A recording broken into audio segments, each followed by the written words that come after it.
Hey everybody, welcome to the Chronicles of Gnassi, Curse of the Green Sea. This is a podcast that we've recently started, bringing our home game into the internet for the rest of you to be able to hear and enjoy with the rest of us. I've got a little brief recap here of our last episode to kick us off before we get into our character introductions and then hopping right back into the story. Last time out, the Emerald Order arrived via portal to a desert island that was devoid of both vegetation and life, seemingly lost amongst the endless ocean. They quickly set out building a temporary and also rudimentary shelter from the hardened ground beneath the sand, as Dara grew the plant life among a stretch of island to create food. While foraging, a hatch was found buried in the sand, disturbed by the recent plant growth. A ladder stretched into the darkness and deep below. As the group descended, Orofarne, me, felt something grasping his ankle. Speaking of Orofarne, that is me, played by Coleman Winger. A quick fact about Orofarne is that before taking part in the siege on Slaver's Roost just a little bit ago, he actually hadn't seen open combat in about 2.5 years. My name is Morgan Mendez, and I play Dara, the Druid Cleric. Fun fact about Dara this week is that they do not require substance. Actually, they don't require any food, but they do. Did you say substance instead of sustenance? I did! You sure did. And I realized that, man. Get that started. Yeah. I don't even know what substance is, but substance. Yeah, but they do like to partake in fine wine. And that is a particularly interesting fact, seeing they don't need it or want it. They like it time for time. Hi, my name is Chase Ebling, and I play STL de Taurus, a human sorcerer. My piece of trivia about him this week is that he's a member of the Benign Touch Jewelers Guild. Nice. Well, I'm Avery Chandler, and I play as Quill Bernhardt, aka the Emerald Phoenix, with a really big quarterstaff. And that's part of the fun fact, is that he's actually got his quarterstaff is stained by some of the essence from an astral plane due to his studies as becoming a Way of the Astral Self monk. And I am Adisabel. I play Clutian Trailbreaker, the Swarm Keeper, Ranger, and Tracker of the group.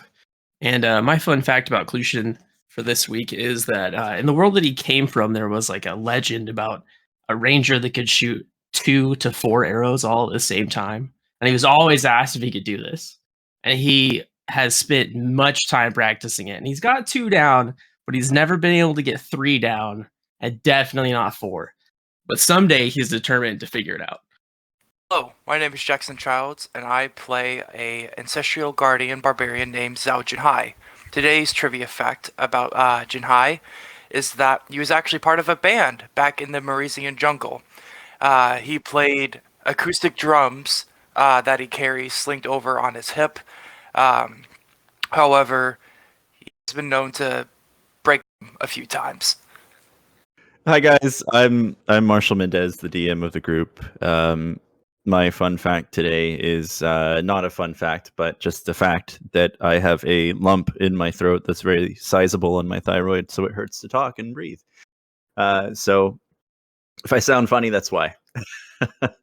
So last time, thanks to that beautiful recap from Coleman, we know that the session ended as the strange creature had reached up and was nearly grasping Orofarne's ankle.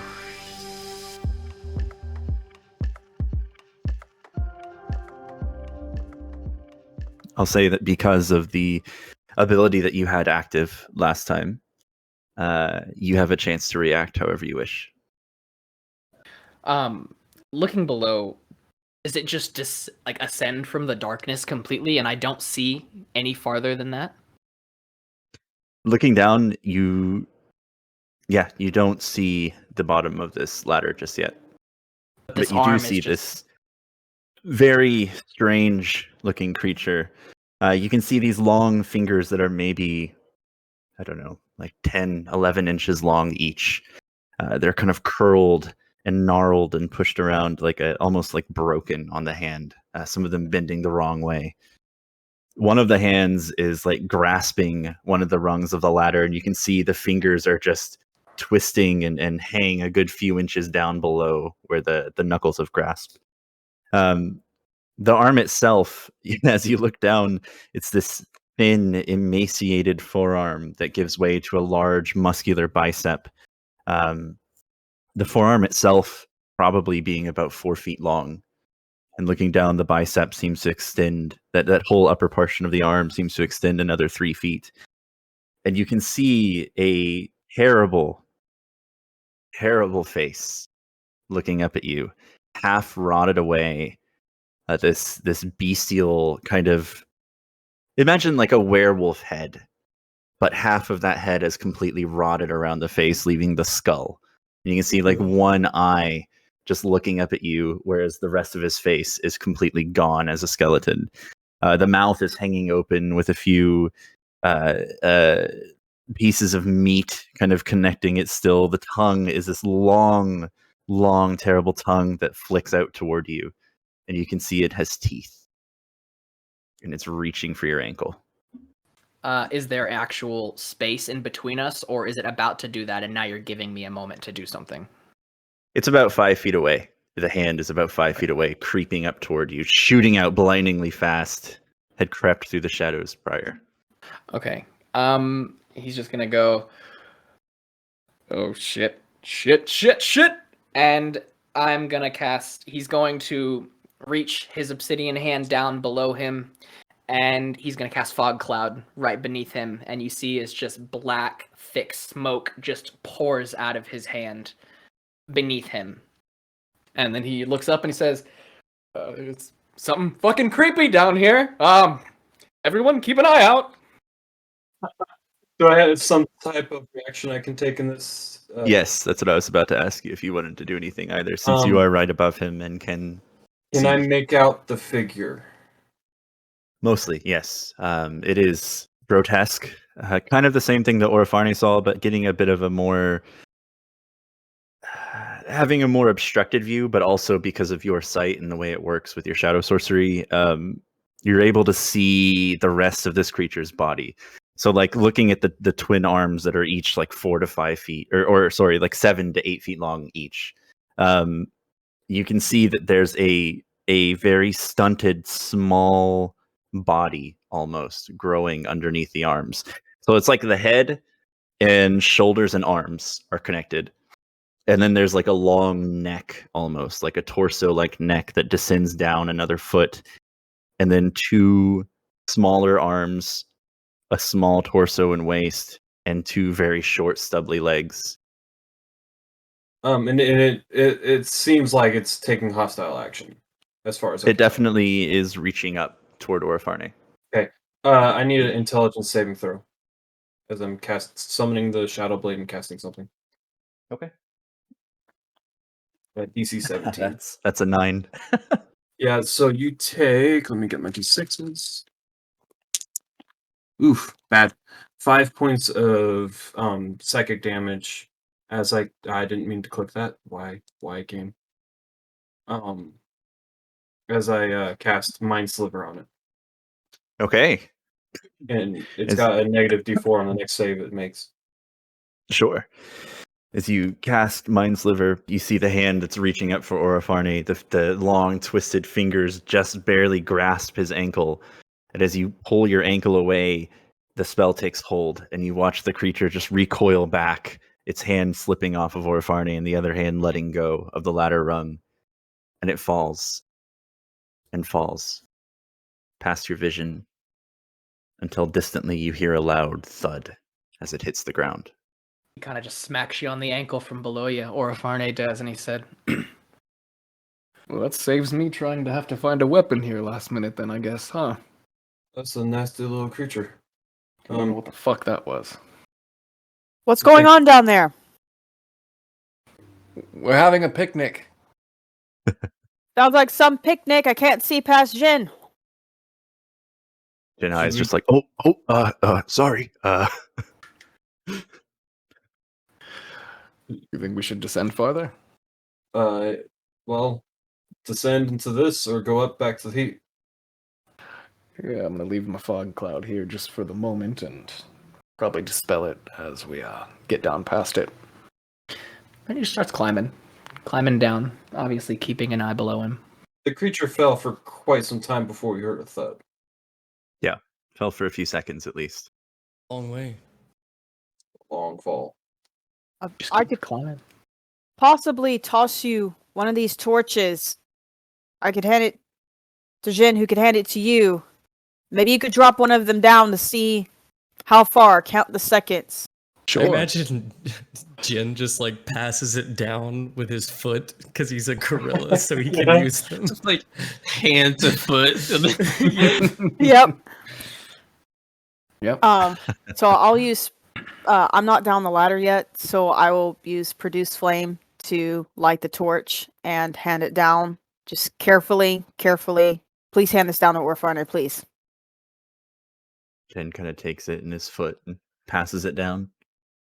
I don't remember who was right above me, but I'll pass it down to Orofani when it gets down here. Perfect. Drop. Oh, Okay. Let's see. Now we have to do some math. All right. It's been falling for so long. 10 It feet a second. falls. I mean, It falls for about. Well, I mean, gravity will accelerate any object at a rate of 32 feet per second. per second. Per second. Yes. I'm gonna say it falls for about 10 seconds. And you watch it just slowly down Okay. and hits the ground. Or minimum. imagine it like Yep. fades from view unless Mhm. that light can Yeah. really travel that far. It's about 320 feet. Yeah. It's just a pinprick almost as it hits the ground. That's a ways down. What does it look like before I hit the ground? Anything? Any obstacles? Any creatures? We good? Was it just tunnel, and then Seemed what to did be. it open it? Sure. Seemed to be tunnel, and then at some point you see the light that was kind of confined into this circular 5-foot area kind of expand briefly, which in your perspective it looks like the light suddenly becomes focused and not so blinding in a circle, and then it hits the ground and kind of just slowly illuminates this area around it. Well, that's pretty far, isn't it? I guess we keep I going. guess as we're going down, I suppose I'll since I have that dark vision from the visage, I'll keep looking around if there's any tunnels that are like horizontally present, like Sure. midway through the tunnel leading down, just to be sure, just in case anybody else isn't paying attention to that. Excellent idea. Why don't you give me a perception check as that happens, and we'll get to it Alright. as it comes down. Your pass is pretty good either way, so it's probably not gonna matter too much. But I guess since I'm actively looking, 21. exactly. Okay, I'll keep that in mind as you go down. Orpharny's going to get out of his belt a very nicely crafted smith's hammer, and he's just going to hold it in his right hand as he's going down the ladder. Quill, on the way down, you do not notice any side tunnels that are, how do I want to say this, habitable. You do see a few kind of indentations in the walls and tunnel that could serve as like a stopping point or a resting point for a smaller creature, but nothing that could extend farther. That's cool. All right, works. And Orofarne and STL, as you descend, eventually the tunnel begins to open up, and Orofarne and STL both, with your visions, STL first, I imagine, just due to the nature of the shadow kind of tenebrous magic he's got. You see the closed circular tunnel start to open up, and it is initially just a stone room that you find yourself submerging down into. It's not a huge room by any measure, maybe 30 feet across either way. It's about 15 feet tall. There is the singular only piece of like furniture in this entire room is the ladder that descends down the center of it. The torch is right below you, as it kind of illuminates some of the stone, you can see that it's like a brownish gray kind of color and just regular rough hewn texture. It's a pretty boring looking room. And what of our beastie friend? Make a perception check.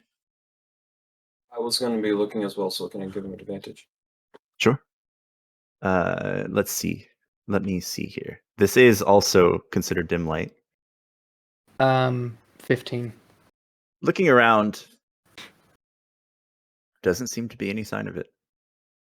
Is But there with a 15, you notice that there is on the eastern wall.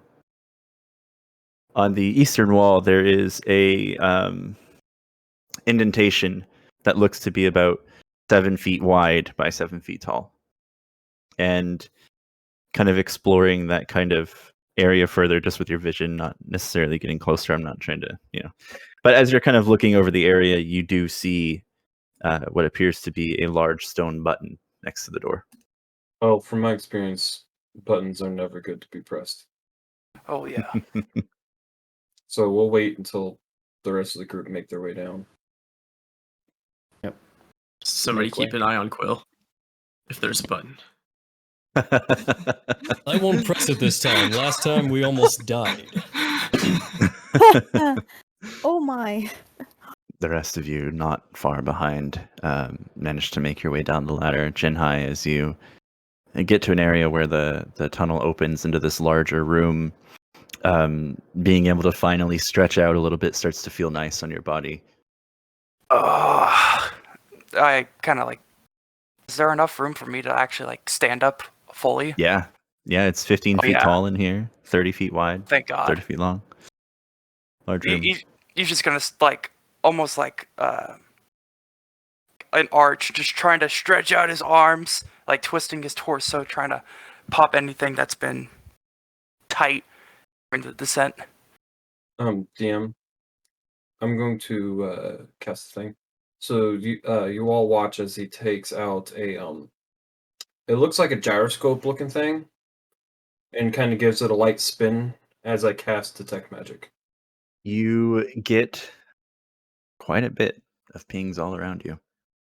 Of course, the throwaway is that a lot of them are from your party. You do detect some transmutation magic on that button by the door.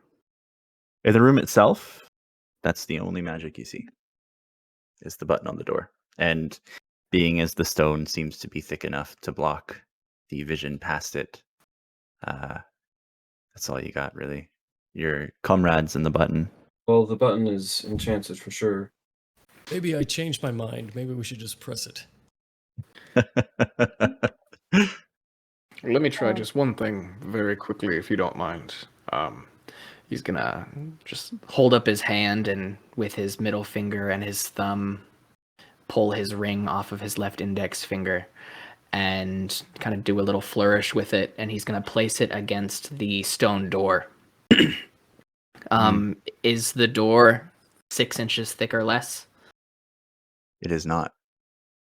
So he puts his eye up to this ring against the door, and you guys don't really know what's happening, and he goes, that's a thick one. And he just puts it back on with the same hand and steps back. Are we down the ladder yet? Yeah, Is it- everybody's descended at this Yeah, point. yeah, we're all down there. Okay. I'm just making sure. What is beyond the dim light? I'd like to go at least 20 feet forward with a torch to see if I Sure, can like see I said, anything. the room is like 30 feet in each direction, so easy enough. Which So, direction do you want to go?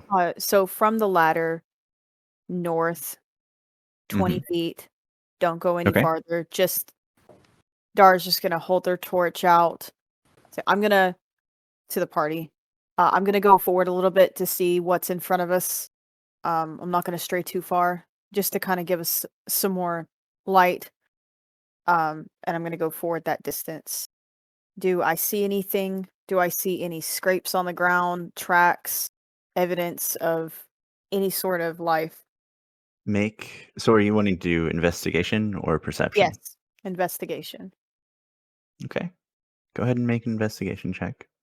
A 9. Okay. 9. The northern side of the room, as you're pulling the light closer,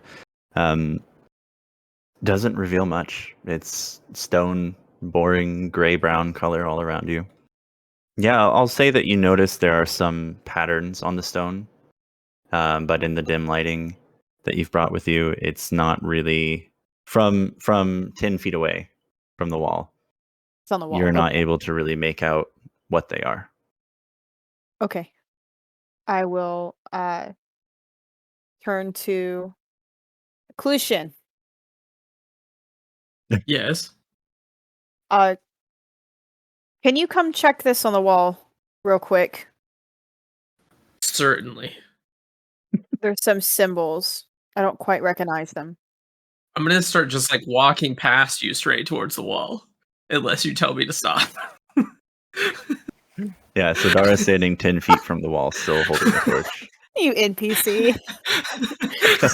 Boom. Boom. Well, I mean, she's boom. like, hey, look at this thing on the wall. Clucian's gonna go to the wall. That's what I intend on This you is to a wall. do, yes. It's a mighty fine wall. Okay. I just wanted to make sure that you weren't like trying to keep us 10 feet away from the wall for some reason or something like that. So it's giving you the opportunity to be like, hey, stop it. No. So I will walk up to the wall and inspect this. You want investigation or perception there, Mr. I Referee? would say that you are trying to investigate it, I imagine, right? Yeah, you betcha. Dang, I have less of a modifier on that. Still a 21. Still a 21. Good. With that investigation check, I'll say that they appear to be very naturey. And your discerning check there, I'll say because you hung out with Gavik and because you hung out with Dara, you can presume that this is written in Druidic. Dara, you're probably gonna have better luck making sense of this than I am. It's writing, but it's Druidic, I believe. I can't really tell exactly what it says. I do speak that, and my eyes must be pretty bad in this lighting at the moment. I'm sorry. Yes, I'll take a look at it, a closer look. I'll walk over towards you and take a glance at the Druidic. DM, do I need to make a certain check to read it, or just... If you're bringing the light with you, no. You'll just be reading it. Yeah, of course I'm bringing the light, yes. When you were standing 10 feet away, it was causing dim light on the surface. So it was a little harder to look at from 10 feet away, small etchings on a wall. But up close with the light, you're able to read it fine. In Druidic, it says, "Beware those who enter here, for these tunnels of time and destiny, fate and prophecy will twist and turn your soul until it is nothing but black abyss." So I'll turn to Clutian and I'll say, well, I'll sum it up. It says, do not enter here. Big bad things that are beyond our thinking of time and space will suck out our soul as black as Gavik's humor. And I'll just say that out loud and be like, hey guys, we found something over here. It's saying something about we shouldn't enter the door. I don't know if we should press the button or we should explore further down this place. And I just want to make sure this is like a longer metal. It is like, is it stone or is it like dirt? This is stone. All of it around you is stone. All right. Well, the low keeper is sent it- us here. Yeah, I mean, I feel like. Yeah, and this isn't is- that just the kind of thing that you just write on the wall if you wanted somebody to stay out? Oh, the keep out signs. Like danger, do not enter. Right? And then I wonder who just go- that's Probably a bunch for. of- Yeah. There's probably a bunch of puppies in there. Wouldn't press the button. Might be Sarkis. No, that's okay. Who is Sarkis? Oh, I'm sorry, Jen. Oh, right. He's a dear friend of ours. You may meet him someday. We'll see. By the All way, right. Ooh. the little gyroscope is still spinning like mad. Wouldn't mind going exploring more of this place before pushing buttons, so to speak. Sounds like you guys had a bad rep. buttons. So Is just one button. It was one bone monster. We got One away. button. There was 3. And well, we only got away because my father had saved us. Yeah, because your father knew we were dipshits. Really? Wow. Lucky to have him, I guess. Good dad. Good dad. Yeah, he's a really good guy. Well, you may have seen him before since you were at Slaver's Roost. The battle. Oh, that's right. He was. He looks a I lot like didn't- me. Just I didn't not see as him handsome. in the battle. Yes, yes.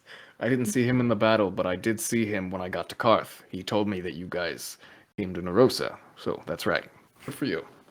Right. And hey, just to make sure that you know, and you can see Quill is kind of like, putting his head close to you or whatever. The only reason I pushed the button in the first place is because, well, none of the buttons were being pushed. And I mean, we all have our vices. Just nods a little bit and stands up. He was halfway crouched down to meet you. He stands back up. He's like, I'm positioning myself between Quill and the button, at least for now. Lucian just looks at SDL knowingly, and he's like, just like a visual, like, thank you. Like, Go give Shark Eyes. Let's give him the benefit of the doubt. He was trying to figure out something while we were down there. So But we weren't really doing any. We were kind of just like looking around. Then I was like, you know what? I'm just gonna push it. Screw this. So, And then 2 bone devils attacked us. yep. Bone devils. It was killer. Fuck. Quill, you and Clushin both, as you're having this conversation, get the feeling that you're being watched from one of the darker sides of the room. As you both turn to look, being able to see, mostly.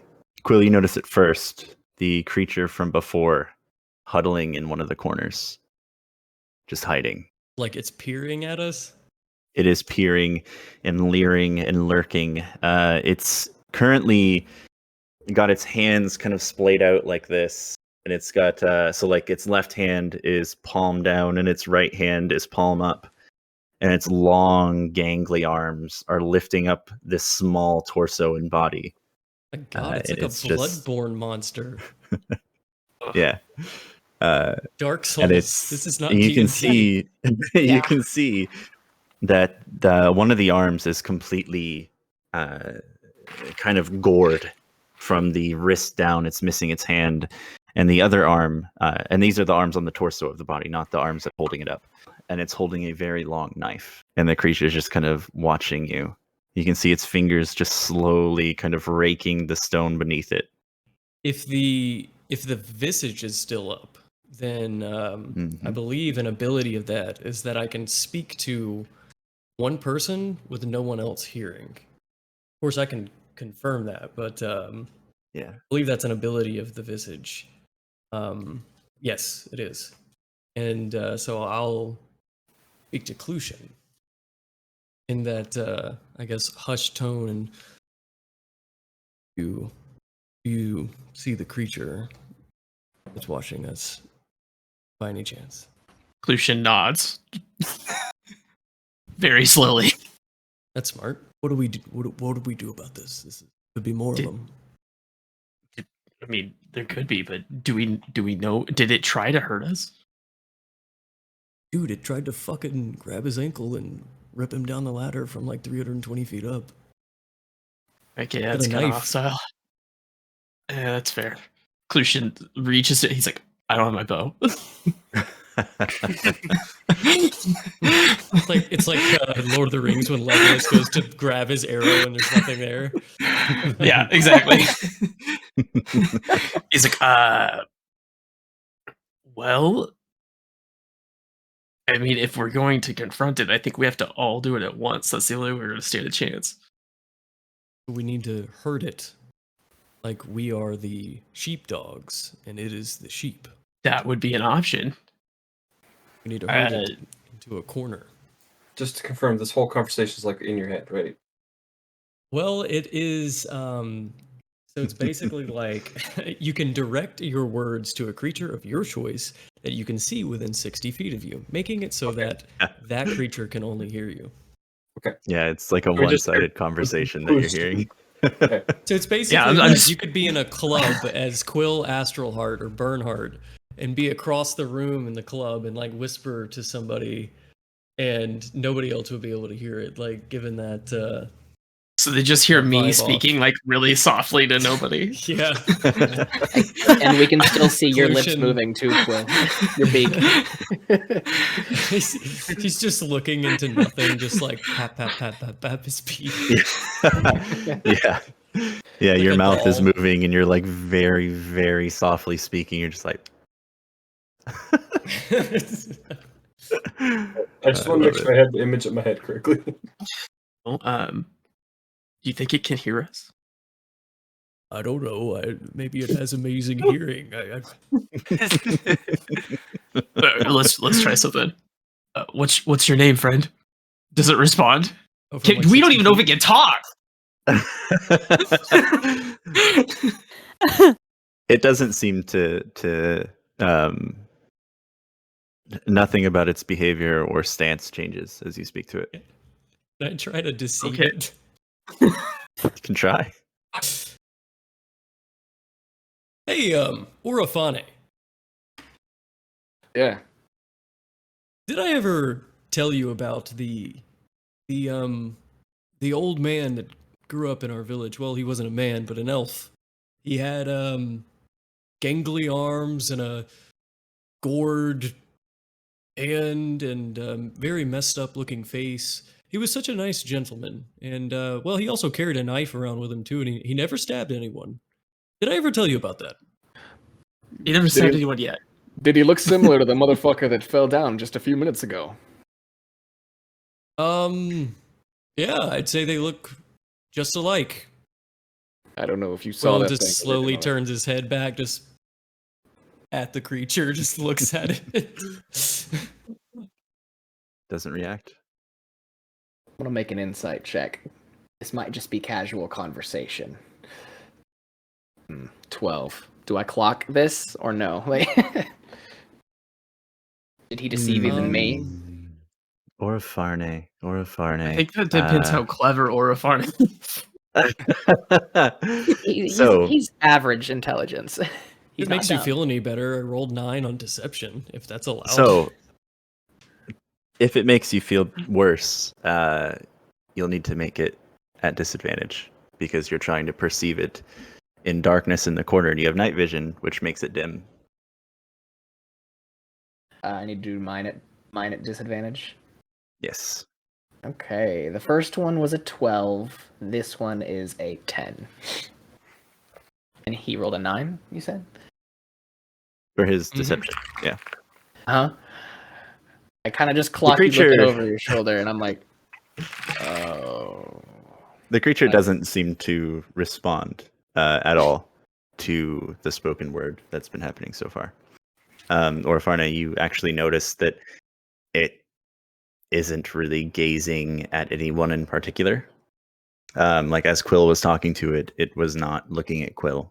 And when Clushin was talking, it wasn't looking at him. You can see kind of the fire reflecting in its eyes, or its one eye. It seems to just be staring straight ahead.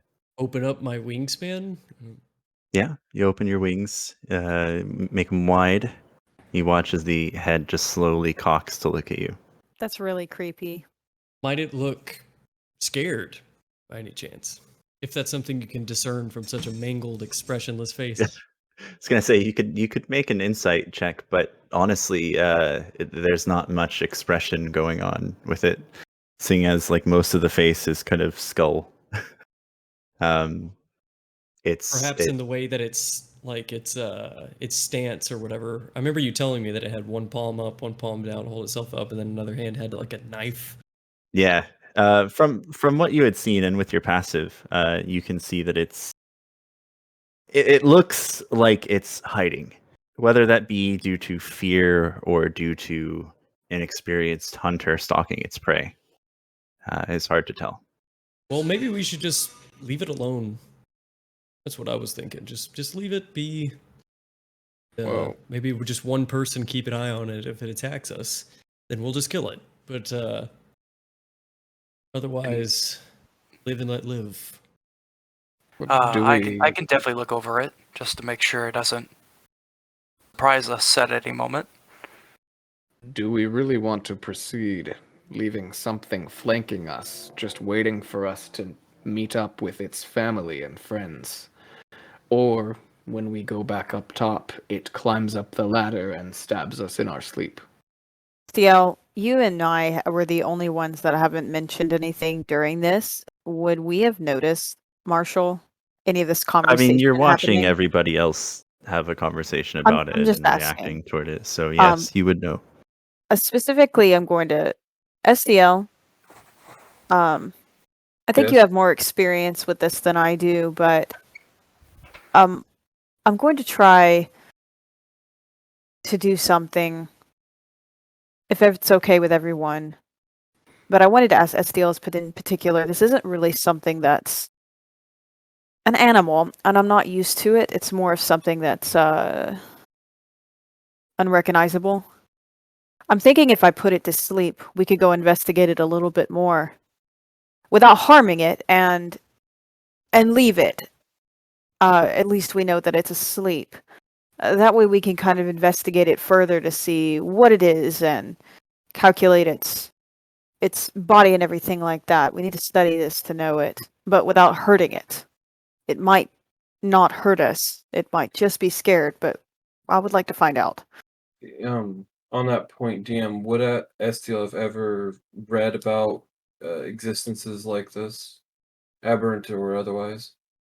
I would say probably not. This is something that is largely beyond description, something that I don't think any of you would have seen or heard of before. That wouldn't be in the bestiary. I was about to say. Welcome to check. Clutian will produce Varn's bestiary, Codex of the Tenetsari, from his bag. Glitter sound proceeds. The bestiary does not have anything on this particular creature. Well, to answer your question there, Dara, putting things to sleep doesn't always work, and that's not super reliable from my experience. If you say so. It's not a bad idea by any measure, but Well, I think we give it a shot, and if it doesn't work and gets aggressive, we just fucking kill it.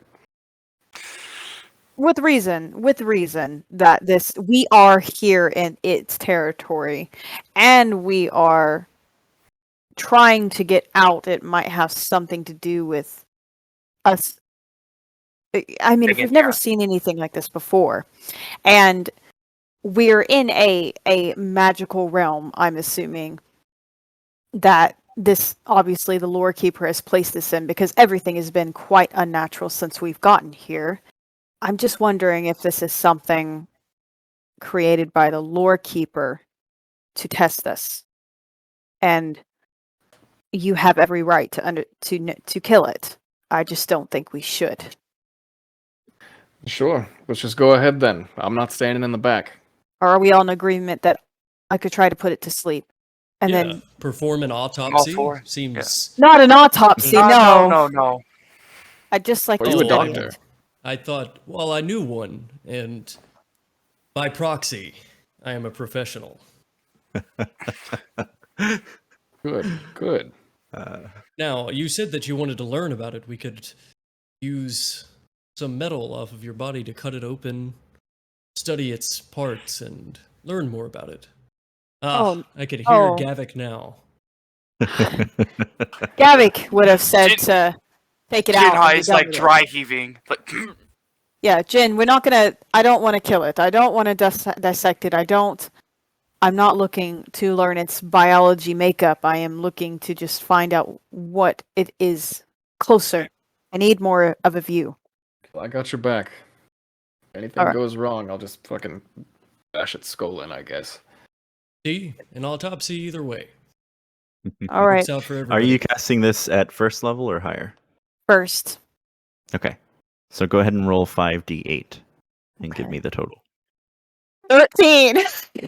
13. 5d8. Got a 13. Oh my. Oof. It's Oof, funny, but it well, was just one number sure. above the other one. So how does your spell look?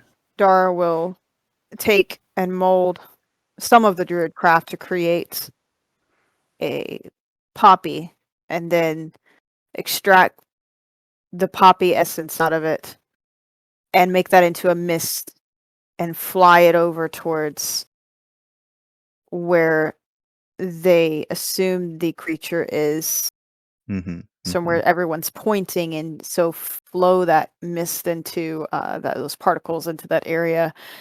And does it fall asleep? It does not. Fuck. I'm I gonna mean, ready an fudge!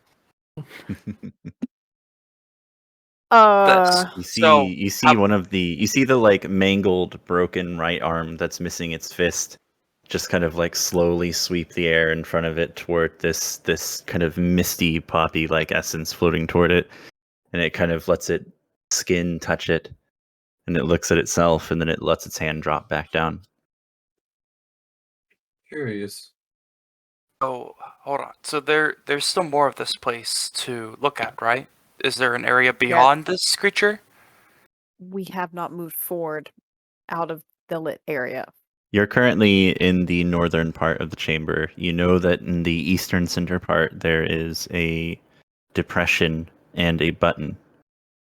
But so far that's all you know about the room. And there's a creature in the southwest corner. So how about this? I will keep watch. Maybe we try exploring a little bit more of this room. This creature decides to come at us. I'll be sure that doesn't happen. That's fair enough. Okay. See if we can get this door open, or if there's any other ways out of this room. Absolutely. The door was east, you said, right? The door is to the east, the Thanks. center of the room in the east. Thanks. STL, did you get any special pings from your magic ball about the button? We'll say that at this time the spell's wearing off, and as you look at it, it's the pendulum spinning, but now there's a light ring of nanites that are floating around it as the spell drops. It was transmutative in essence, so it's hard telling really what it specifically could do. I could spend some time and try to identify it, but I'm not sure if that will gain as much.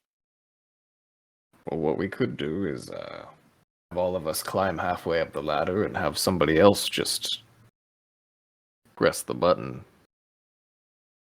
Or do we have anything we can summon? Does anyone have a mage hand or a familiar they could just poke it with? Speaking of summoning and things running out, Quill, your astral visor has dropped at this point. It's been I more like than 10 minutes. visor better than visage. I like that. I'm gonna say visor from now on. My brain That's was cool. like visor, visage, visor. I don't No, know. I actually like that better. like I'm gonna that. say astral visor.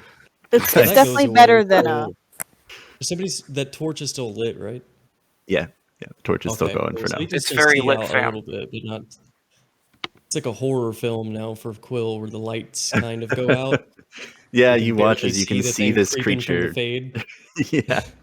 Wait, what It's did like you you can say? see the creature. You can see the creature in the corner very well, and then suddenly the darkness starts pooling around it, and it gets totally obscured, and you're like, oh, oh, Ooh. Which makes, I think, SDL and Clutian and maybe Orifarne the only ones who can see the creature in the room right now. Oh, Well, I can no, we're not. I can reach through darkness to affect things, but just as I said, it has to be darkness. I understand. And it would be too risky to have us put out these lights and assume that this thing won't do anything, assuming that it goes by movement. Wait a minute. Quill, didn't you say this thing it's not responding to sound? Doesn't seem to be. So if we put out our torches and SDL leads us to the dark, it can't sense our movement, but SDL can see it, and we can't be seen, which means that it can't find us because it can't hear us. It was In- responding to movement, if I'm not wrong. That's what I'm Wasn't saying. it? So in if it defense of can't that, see us, it doesn't know where to go. To It- say it- it can't see us in the dark. Exactly. Yeah, I thought this creature lived it- in the dark. Maybe it's got some kind of Captain. dark vision, but I could be. No, we Incorrect opened on the that. hatch. When we opened the hatch, it let the light in. It was able to see us come down the ladder. From there, Maybe. we don't know. Yeah, maybe I look maybe it's back up. completely blind. Otherwise, I look back up the ladder. Can I even see the light from up there? Very, very, very small. But it would be enough for it to pick it up, right? If it was just sitting. Maybe. I mean, the light Again. would be. So If I'm it, assuming. I'll throw you a bone here. If it was sitting in the ladder or one of the cuppies around the ladder, it very likely would have seen the light up above. So, Dara, are you proposing that we go up and close the hatch? I'm proposing that we put out the torches. And SDL Well, be if our it- eyes. Well, if it can't see in the dark, then why don't you guys just stay here? I'll walk across the room where it's dark, and then I'll move, and we'll see if it sees me, and then we'll know if it can see in the dark or not. Sneaky, sneaky. Let's do it. Sure. Stealth. D&D. I mean, you Stay in wouldn't a want to room do for an stealth. hour. It'd be the opposite of stealth.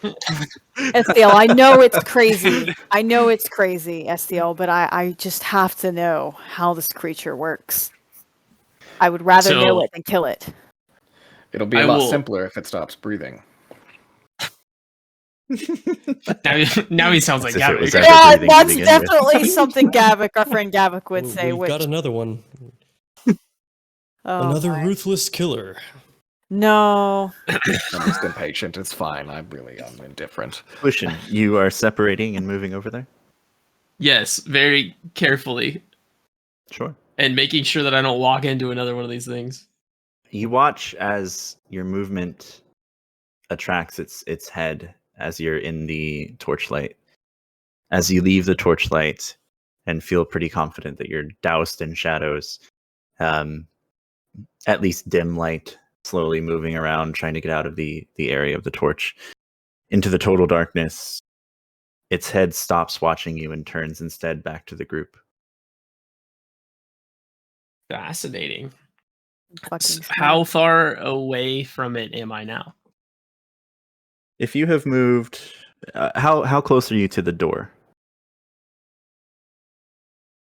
How close did we start to the door? Were we midway you of the were, northern wall? You were in the center north, yeah, and the door is in the center east.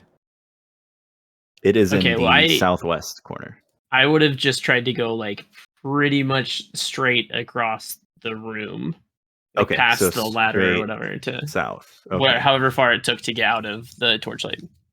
Okay, so I'll say you're on the other side of the ladder area, which would put you roughly 25 feet from the creature. Okay. I want to, and it's looking towards the torch. Seems to be. I want Again, it's to- got one eye, and it seems to be looking at the torch. to summon my mage hand on the wall right behind it, and tap on the bricks to see if it responds to sound that close by. Okay, yeah. You summon your mage hand and tap on the brick, and as it does, light bits of dust and particles begin to kind of fall. Make a perception check at disadvantage. Because you are in the dark, motherfucker. That is a 11. Wow, that could have went better. 11. doesn't seem to notice. Damn. All right, I'll walk back to the group, keeping an eye on it as I do. I'm not just turn around and be like, okay, here we go. You just hear, oh my womo. Shindaru. Shinderu. No, so as you begin walking back, as soon as you enter the dim light, you see the creature's head just pivot and look at you and tracks you as you get back to the group. Okay. Pivot is a jargon word.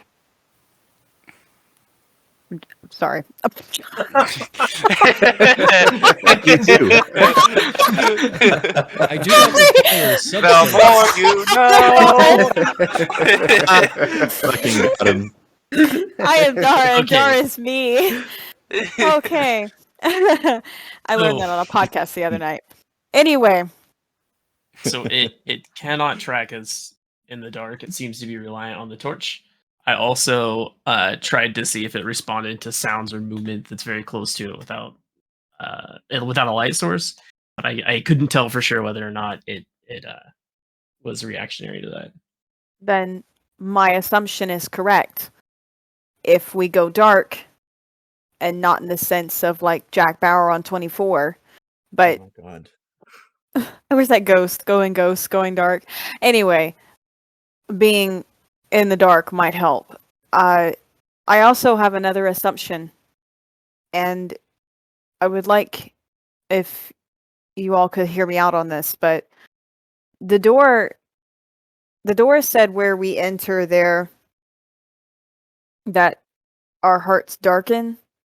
You do have to forgive me, Marshall, but my ability to copy what you say down faster than the way you say it is not good. I believe Um, you said something about turning your soul into a dark abyss. There, yes. I'm wondering Turn your if soul black. this is a symbol or a Result. and they just kind of freeze up, and Dara doesn't know how to say it. I've never dealt with something like this before, and I can't think of a reason why they don't the two don't correlate together, but I can't figure out how and why. And I'm wondering if this is what happens if we don't get out. You know what? I'm gonna try something. I'm gonna try to ask Teb if they've ever experienced something like this, or know what this. Thank you, SDL. So reaching into that connection within myself, asking away. What specifically? Teb, this creature, it's kind of, well, I wouldn't say it's of your realm, but it has similar effects. What do you make of this? You hear silence mostly. And then almost imagery flashing in your mind, slowly followed by words, by speech that start off very ancient and very foreign and slowly decipher and make sense in your head. As Tebet Nezilre, the shadow dragon that resides within your soul, begins to speak and says, "This is not something that I've seen.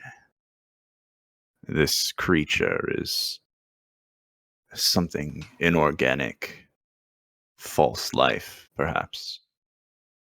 Beyond that, I do not know. Something predatory." I relay that to the group. I have a thought.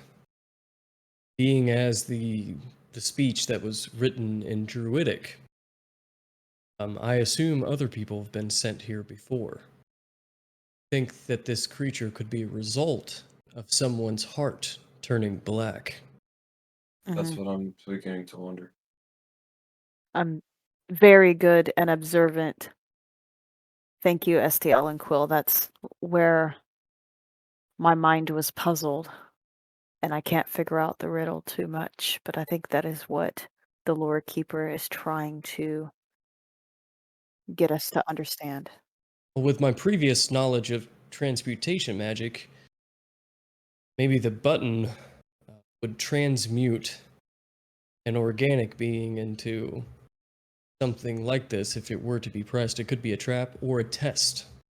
We were sent as a group because he thought that we weren't cohesive enough. There's only one individual here. Maybe what triggers it is if you try to do it alone. With our powers combined, Earth, Wind, and Fire, and Captain Planet, we should push the button together, Clutian. You are right. Who's gonna be Heart? Volunteers. You just hear STL sigh. Who's gonna be Heart? Or Farney? Jin? Well, you damn well know that I'll press the button. Who's gonna And, be Heart? Who's gonna do it with me? I will do it with you. Yeah, I'll press We the could button. look at the other walls first, though. Also, just saying. Bar was so convinced by this speech. But if everybody wants to push the button, I'm with you guys. I trust you guys. Just to make a quick perception room on the perception check on the room. Yes. This is like, can I make an insight check on the DM? Yeah, inside the DM screen. You can make a perception on the room, yes. That's awful. 9.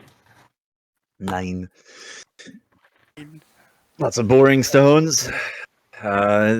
Somewhat repeating messages on the walls. Similar to the one on the north side. Looks to be the same set of squiggles. Similar squiggles. Okay. Looks to be almost an exact copy everywhere you look. Almost as if...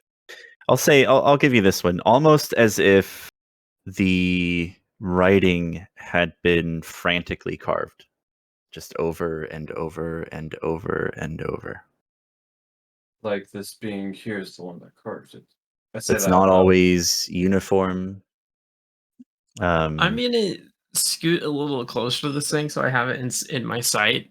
Does the end of its dagger appear dull? Yes, it actually appears broken. It's a long blade, probably 9 or 10 inches, but the tip of it is broken off. Move back to the group. Well, I think that our light enamored friend over there is the author of the notes on the wall. So it can speak Druidic. It can at least write it. Or at least Correct. it used to be able to. Okay, that is enough for me. But it's probably not going to be able to stab you very well if you get too close to it. Dagger's broke. I'd like to see it try. Dara, no. speak in Druidic to the creature. I should, but Think it's spoken language, or is it more writing? I should. Stop. I could. Oro's gonna fart and is just gonna walk forward about halfway through the room. He's gonna put his hands up. He's gonna belt his hammer, and he's just gonna have his hands up. And then he's gonna lean down and he's gonna draw a giant line across the room in the dirt. And he's gonna draw a big X on our side of it. He's gonna throw him a bit of jerky, and say, "Don't fucking move, okay?" It Good. just like watches you the Great. entire time. Its head cocks, its arms Yep. kind of... It's like balancing the weight of its entire weird horror Yep. body like on its two hands, and so it's like watching you and slowly swaying a little bit. And as you're kind of kicking up some of the loose dirt on the ground over the stones and drawing the X, you're speaking to it. It just kind of cocks its head and watches. He's gonna That's give all. it a bow and a thumbs up, and he's just gonna back away. All right. You it's see time- one of the thumbs. No, I'm just kidding. You don't see. Ew. Oh, okay. Ew. God. It moves its nub where a hand used to be, like it's trying to thumbs up back. Oh my God. This creature is a result, I feel, of this place, a failure to complete whatever circuit, challenge, whatever it is. It's setting up warnings. We either need to go back up and find another plan, or we need to push forward. Well, our only plan up top was to survive, which seems a temporary solution. All right. I'd be happy to stand at the X and say something. If not, we need to powers combined, press the button. Well, it hasn't attacked us yet, so I think you should try to speak to it in Druidic Oh, wait. and at least see if that has any effect. The question is what to ask something that's been here so long. Just for it not to kill us, so we can move on. You guys see SDL thumbing his amulet. You all right, SDL? Just a thought. I don't know if it'd work. Like we purified Neramis before. I didn't know if maybe it'd work here. Do we sense that word that it's really hard for my brain to say, Marshall? I don't think this is a malevolent-born creature, but You do not sense any malevolence on the creature. Are you friend? You watch as the creature watches you move. You ask your question, and it doesn't respond. I'm gonna write. I'm gonna. Let's say, guys, we spent like the first 30 minutes Trying to deciding talk can't to it, talk making before noise. here. Yeah. I mean, Talker here. Hour I'm, and 15 minutes. I'm so Mhm. sorry. I'm going to, guys. I'm gonna try to write in Druidic. I'm gonna write a sentence. So beyond the line, I'm going to walk past the line and write on the ground in Druidic What are you writing are with? my finger. I am I staying have close chalk to Dara. if you need it. Just in case. And I'm going to write on. Wait. Is this dirt on the ground? I pre-assumed it was dirt. no, I told you it was stone on the ground. That's right, it's stone. So I will take one of the No, I will take my produce flame. I will Mhm, produce flame on one of my fingers, and I will mhm. I will simmer into the stone. Druidic, hello, are you a friend? And point to it and start backing up. Does it acknowledge what I've done? And will it come closer to the line? Clutian, let's back up. It's in I'm the corner. following your lead. It's a good like 30 feet exactly from the center of the room. It's still just watching. Oh my- It's made no movement since you've come down here. All right, it's fucking brain dead. Yeah. Is it bleeding at all? Well, first question: do you have dark vision? Yeah, no, I've just been sitting over here, like wondering what the fuck is going on. Yeah, you can't see him in the corner in the darkness. I was gonna offer my chalk for Dara to use, but she was pretty interested in using the flame to make a message. So I'm like, okay, I'm gonna back off. Is there anything else but the button? No, guys, I this is think we not a move- puzzle. I- Guys, this Let's is not just a move puzzle. towards the button as a unit. Okay, Welcome to D&D.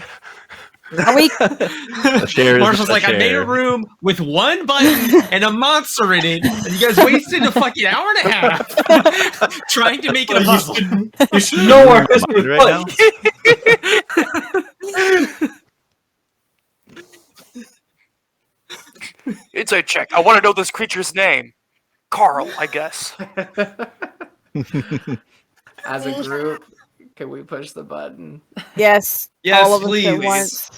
Orofane With all of has our been standing powers. with his thumb on the door. Do you for have like the light 10 on or minutes. off as you move over there?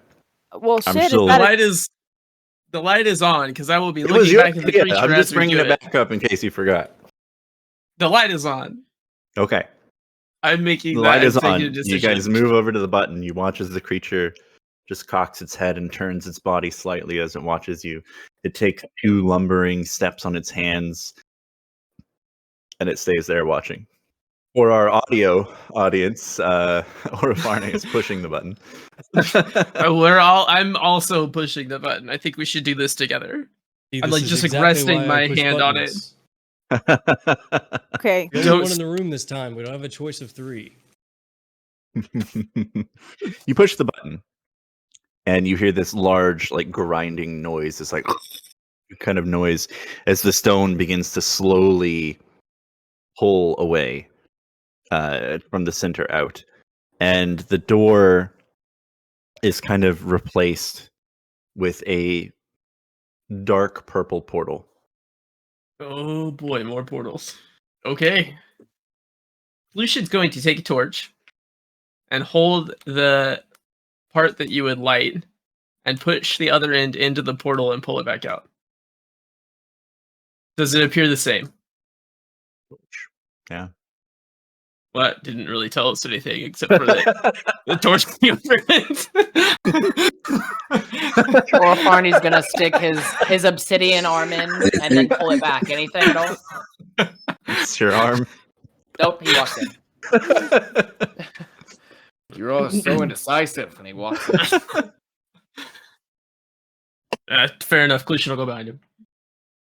That's two of the people with dark vision, just Yep. for people keeping track at home. I have dark vision. Do you? Oh shit! I thought you Yes, didn't. I do. It's part of my perks, being of the twilight. Oh, it's your new thing that you got. Yes, it is really nice. Yeah. I have dark vision up to when I find that number. 300 feet. It says Yes, here. 300 feet. Look. God. Wow! How the But I- hell? The Eyes of the Night. Yeah. Yeah. You only get that when you use it, Yes, it's a special. so you don't thing. actually have it unless you use it. Yeah. You have to use So it. if I wanted to, but it's not. I'm just. You and up to 4 others that you can see within 10 feet of you for 1 hour can have 300-foot dark vision. Damn.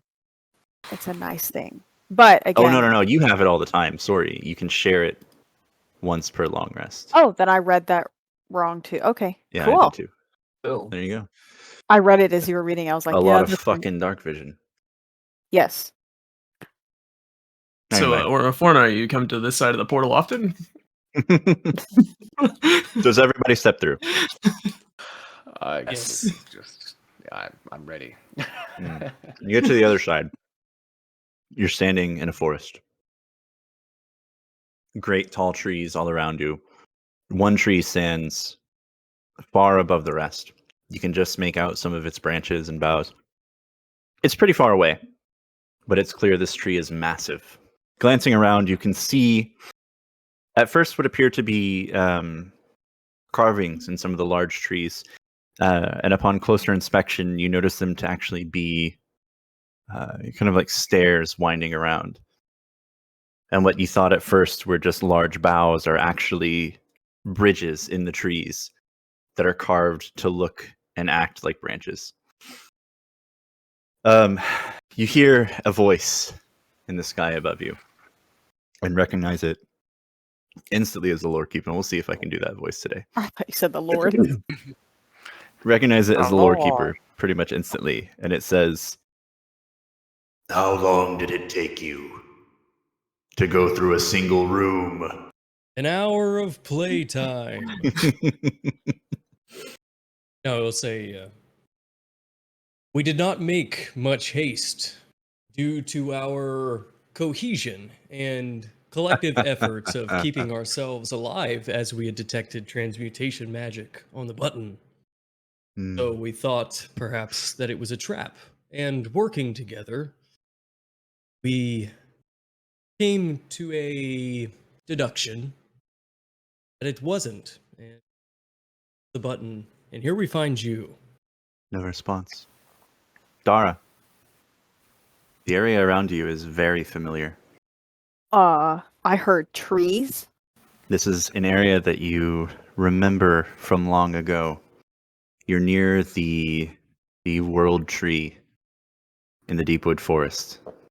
Oh, that's really familiar. The dwellings all around you that you can see in the trees that look as if they're woven from nature itself, you recognize to be that of the Wood Elves and of the Kakara. A marriage of beautiful architecture and nature. Hey, that is very good. I will look about me and turn to everyone and say, I do not think that our time was wasted. We did not kill anything that didn't need to be killed. We made our decisions collectively, and all of us got a chance to throw in our input. Where we are now is actually where I grew up. In a sense, not really born, but woke up. So this area is very familiar to me, and I will do as much as I can to help. in any way. Everybody make a perception check. We're in a forest. You're in a forest. It is daytime in this forest. Sunny up above. Sunlight filtering down through the trees. 15. Am I also making 8. a perception? Everybody. Okay. 28. Lucian rolls 40. Goddamn. Yeah. Who pretty should roll a much. 40? A 26. Ooh, an 11. Ew. Okay. Those who rolled over 20, which I think is just Klushin and Dara. You notice, Klushin, I'll say you first because you got higher as well. In glancing around the immediate area, you can see fairly quickly some of the figures in the trees. And they're kind of watching you. They're wearing very primitive style clothing, kind of like the minimal required to not get an R rating. It's think like 10,000 BC. It's very minimal, except instead of like leather and hide, it's more like woven materials from the forest itself, almost as if it was a gift. Very ornate and decorated, but very basic. And from the earth. Some of them are in the trees with bows and arrows. Some of them are in the trees wielding swords, looking down at you. But that's not what catches your attention. What really catches your attention is a younger tree, kind of nestled between a couple of larger ones. Your eyes follow his, and you can see this younger tree growing between two larger ones, and it has what looks to be. You catch a metal flash in the sunlight as the leaves kind of bend and flow with the wind. A metal flash catches your eye. And Dara, you instinctively know that is you. Like I'm seeing something from the past. It's almost like you're seeing yourself when you fell asleep and a tree grew around you in the forest. Dara doesn't really know what to think about that. Some sweaty guy with an axe comes out, and he's got like a plaid red shirt on with a big woodcutter's axe, and just Hits the metal and it clangs. Yeah. This is a real dense tree. And now you know why they're called the Drindora ironwood trees. Is that Oh. metalhogany? I'm just kidding. That God. was. Oh, I'm sorry. Ah. I'm sorry. actually not that bad. No, That's pretty good, yeah. That's a good pun. Everyone take 1d8 psychic damage. You need inspiration for that if you didn't already have it. Okay. So Dara is gonna scratch their bald metal head and turn to everyone and turn around and just say, well, this is quite a surprise. That would be me over there in the tree. This is before I awoke. I'm quite baffled because I now know what I looked like before, and what a strange sight to see me woven into those limbs. These people friendly then? Or Yes. They protecting you? No. I don't know if this is the day that I woke, but we're quite far into my sleep. So if they are, I'm sure they are. it wasn't a remarkably dashing elf that woke you up, was it? Who? No. No, it was a Kakara. Who the hell would the elf be? I don't know. Oh my. Did he also shoot 3 arrows? Possibly 2? The third one in another. Definitely 2. Maybe 3. Oh my. He already took his shot at the other girl, so I don't know about me. So No, I just apparently who's have a the- habit of finding people sleeping in forests, so. do you happen to find yourself in forest often? If you do, Oh my god. Hey, Jonathan Frakes. Do you fall Oh. asleep in forests and wake up in a totally different age? Klusha Trailburger can help. one of the figures in the trees descends down, and you see him. He's this large bluish green creature with a black nose, like black freckles on his face, and this blackish brown kind of wavy hair that falls to his shoulders. Again, wearing the woven kind of fibers of the forest. He stands probably 7.5 feet tall. You see him just kind of like reach his arm out, and vines begin growing out of his skin and wrap around a higher branch. And he just kind of jumps and lightly swings, and the vines extend and extend and extend, and he slowly touches the ground. And then the vines whip back into his body. And he turns down to the small tree, and he just puts a hand on it, almost reverently. Is this one of the Kakara? Yes. Then I will say to everyone, that is the Kakara that woke me up. Now, I don't know again if this is the day that I woke up, but we can trust them. They taught me how to do magic and learn everything that I know, up to the point that I started studying history. That Maybe you was- should lead then. If it's all right. I feel like I've been leading a lot today. Well, they'll probably shoot half of us if we try to approach too quickly. But how do you approach something that hasn't quite met you yet in the future? Walk up and say hello. That's Although I probably would say it in Elvish. I'm going to approach slowly, obviously not aggressively, the Kakara, Sure. and speak Sylvan. It's Sylvan, right? They speak a mixture of Sylvan and Elvish. Okay, I was just double checking. I was like, I thought I chose that specifically. Yeah, they Um, speak a mixture of both because of both of the peoples. Okay, that makes sense. That's also why I understand those two languages. Okay. I'll start with Sylvan then Mhm. and say, hello. It's been so long. You see the Kakara just like slowly caressing the side of this young tree. And he's speaking something very quietly. Doesn't seem to notice you. A wave. Do they not? Does it not see me? Maybe we're just observers. I'm just gonna turn back to the group, puzzled.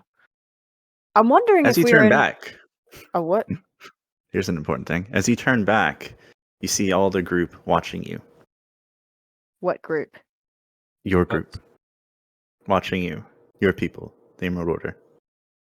Oh, But you okay. also see beyond them, in the tree line, on the ground, nestled in shadow, the creature from before, Ew.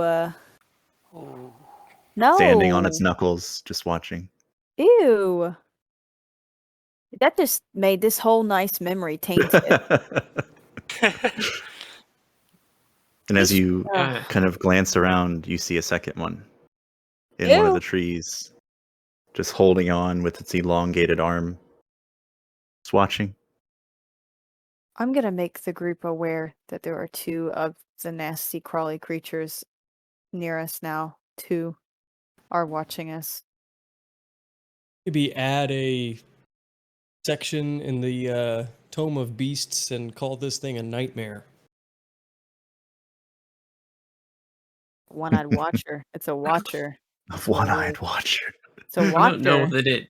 I don't know that it should Really? be named yet. Nightmare seems awfully yeah. Malevolent. Well, yes. But we What don't were, really know this thing's nature yet. What were you That's going to why I ask, said Chase? watcher. I was just gonna ask if anything was clocking our movements, other than the two creatures. Other than Maybe. those two creatures, it seems that nothing else is aware of your presence.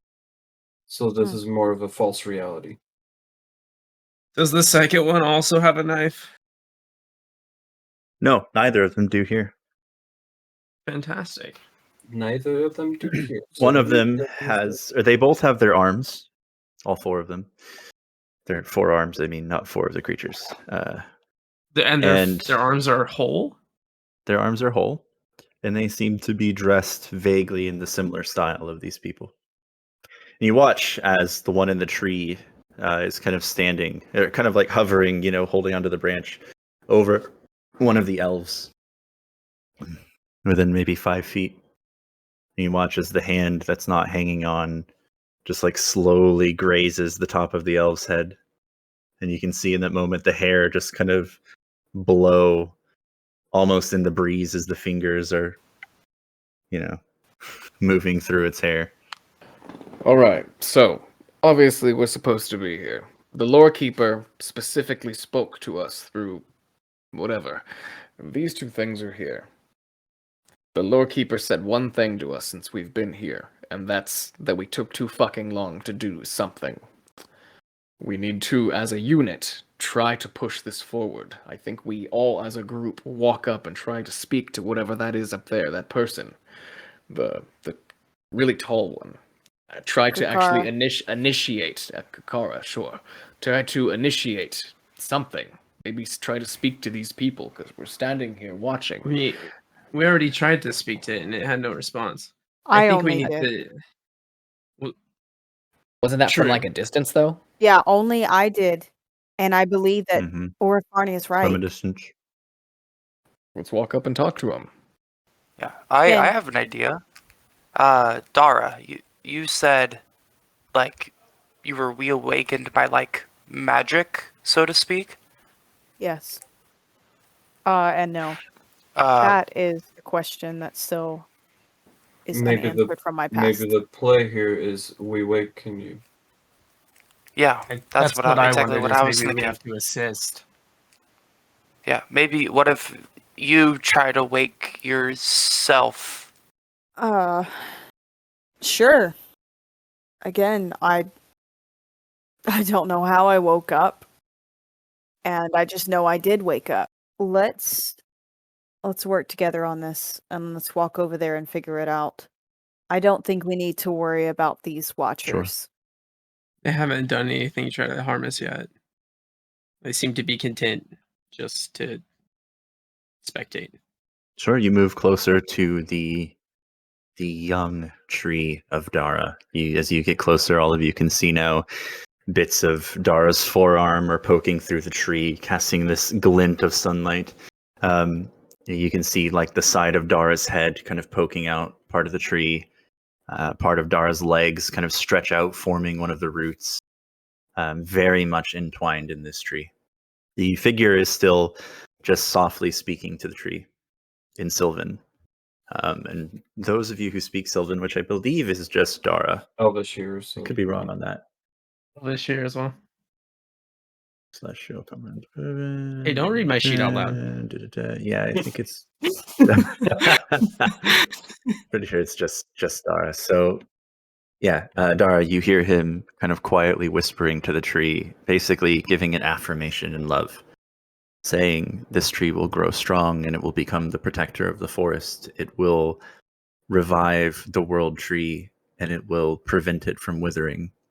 And he's just kind of like repeating the same phrases over and over, that this small tree will revive the world tree. This small tree will bring harmony to the forest, and it will free their people essentially from the fate of the world tree's Wow, death. that's a lot of pressure. Let's say that. So you're saying Sure. that to all of us. Let's say the sentence that the Kakara is saying. And I'm sad because I have not fleshed out my backstory what the Kakara's name was. So you have to forgive me. They would have had a name. So, maybe Dara forgot that. again, Maybe Dara everything's doesn't fuzzy remember. between dormant sleeps and things. So, and that's sad. Maybe one day we'll remember. So, I think we should all say the same thing at the same time. Oh god. What the Kakara said. I'm just repeating myself. I think it's important. Do you remember when you woke, what languages you understood? Very little. Or do you want us to all say it in Sylvan? In which case, You're gonna have to teach us. You can yeah. do. I was about to say it's the Kakara is saying it in Sylvan, but I was awake before that sleep. We don't have to say it in that specific language. We could say it in Elvish, and I would have understood. We could say it in Common, which I would have understood. I was around when the humans came in, but I was barely awake for it. Don't remember much of it, but I would understand speech. So we can all say it in Common. Unless that's the DM's choice preferences. So okay. I don't I'm care. sorry. All right, Just do let's something. do it. I'm sorry. I'm in for it. Let's give it a shot. Okay. We all say the phrase. We all say Yep. the phrase. Yep. We all say the affirmations over this Dara. Okay. Yeah, you repeat the affirmations over young Dara while the Kakara, who Dara remembers is named Neroth. Yeah. I'll give you it. As you're kind of watching him, it's clicking in your brain, and you're like, "Oh, Neroth, that's right." Anyway, you repeat the affirmations with him over and over, speaking in different tongues. And yeah, what the hell? The tree begins to shed this reddish orange light. And slowly, Dara's form begins to slide from the tree. And as the body of Dara, who looks almost exactly as they look now, 1,000 years or so in the past, but they still look the same just about. As the body of Dara slips through the tree and kind of softly falls to the grass, you watch as the eyes open, shining a brilliant reddish orange glow. And Dara, in that light, it's weird because you know that this isn't how you remember it. But in the light of your eyes, about 5 feet in the air, there's a small object floating, bathed in this reddish orange light. I grab it. As you glance at it, as you reach for it, you see that it is a key. It's a key. It's a key. Oh. I'll reach for it. Do I grab it? I mean, if you want to, yeah. Yeah. As your hand closes around the key, the world around you fades. And you're in another large chamber, this one lit with torches, similar to the first chamber you were in, but now there's light everywhere. Do I still have the key? All of us or just Dara? All of you. Exactly where you were standing before, your position in the room mirrors where you were at. And in this room, you can see 3 doors, or doorways. One of them to the west that is open and leads presumably into the room that you just came out of initially when you came down the ladder. One of them to the east, which is on this side of the room, it is open. However, there's a door on the far side of that hallway. And to the south, which has a door. The room itself has a few very ancient tables and chairs made out of wood, dusted, splintered, covered in cobwebs. The torches in the room are magical in nature. They are not emitting flame so much as a yellowish white light, shedding enough light around the area where it's not considered dim unless you're in the very center. Do we see any of these watchers? I'll get there. Okay. The floor is covered in a large but tattered and dirty bluish brown rug. The walls have almost no decoration besides the torches and a few curtains that kind of seemingly go over non-existent windows to this room. And yes, you do see one of those watchers in the corner, in the northeast corner. Again, just standing on its knuckles, just watching. Okay. This one also has 4 arms, not like the one in the other room. His hand is still there, has no weapons in its hands, and is just watching. Do I still have the key? You do. The key is a small brass key with a large, round kind of key ring at the bottom of it. Yeah, it's very standard looking ancient key. I'm gonna turn to Quill and I'm gonna say, do you think that if part of my past is tied to this key will tie us to their future now? Well, time is fluid. May not be a scientist or a researcher on such a matter, but from my own studies, this state that we're in right now could be symbolic. Could mean that key will open a door to your future. In essence, I think the answer to your question is yes. But where will you Yes. use the key? That is what's important. That's why I consulted with you. Or Farnay. Yes. How old are you? 55? What do you ask? Out of all of us, you have to exclude me. Sure. I don't count. Out of all of us, you've lived a long life. Would you say that? Yeah, essentially, sure. If I gave you this key, would you use it wisely? I would use it how I think it is to be used. I don't think. You made a correct decision earlier. That's why I'm saying and asking you. I trust you. Sure. Yeah. You did not harm the creature when I asked you not to. You tried to communicate with it, and I appreciate all of you that did. I want to give you this chance, and you want to live and with these adventures and do these adventures with us, and I have to trust you. So Dara will hand you the key, and it's no offense to anyone else. They want to give them a chance, like they want to give Orpharny a chance. Jin, Hmm. I don't know if you have had much explorative experience, but you are about to learn with us. Oh my.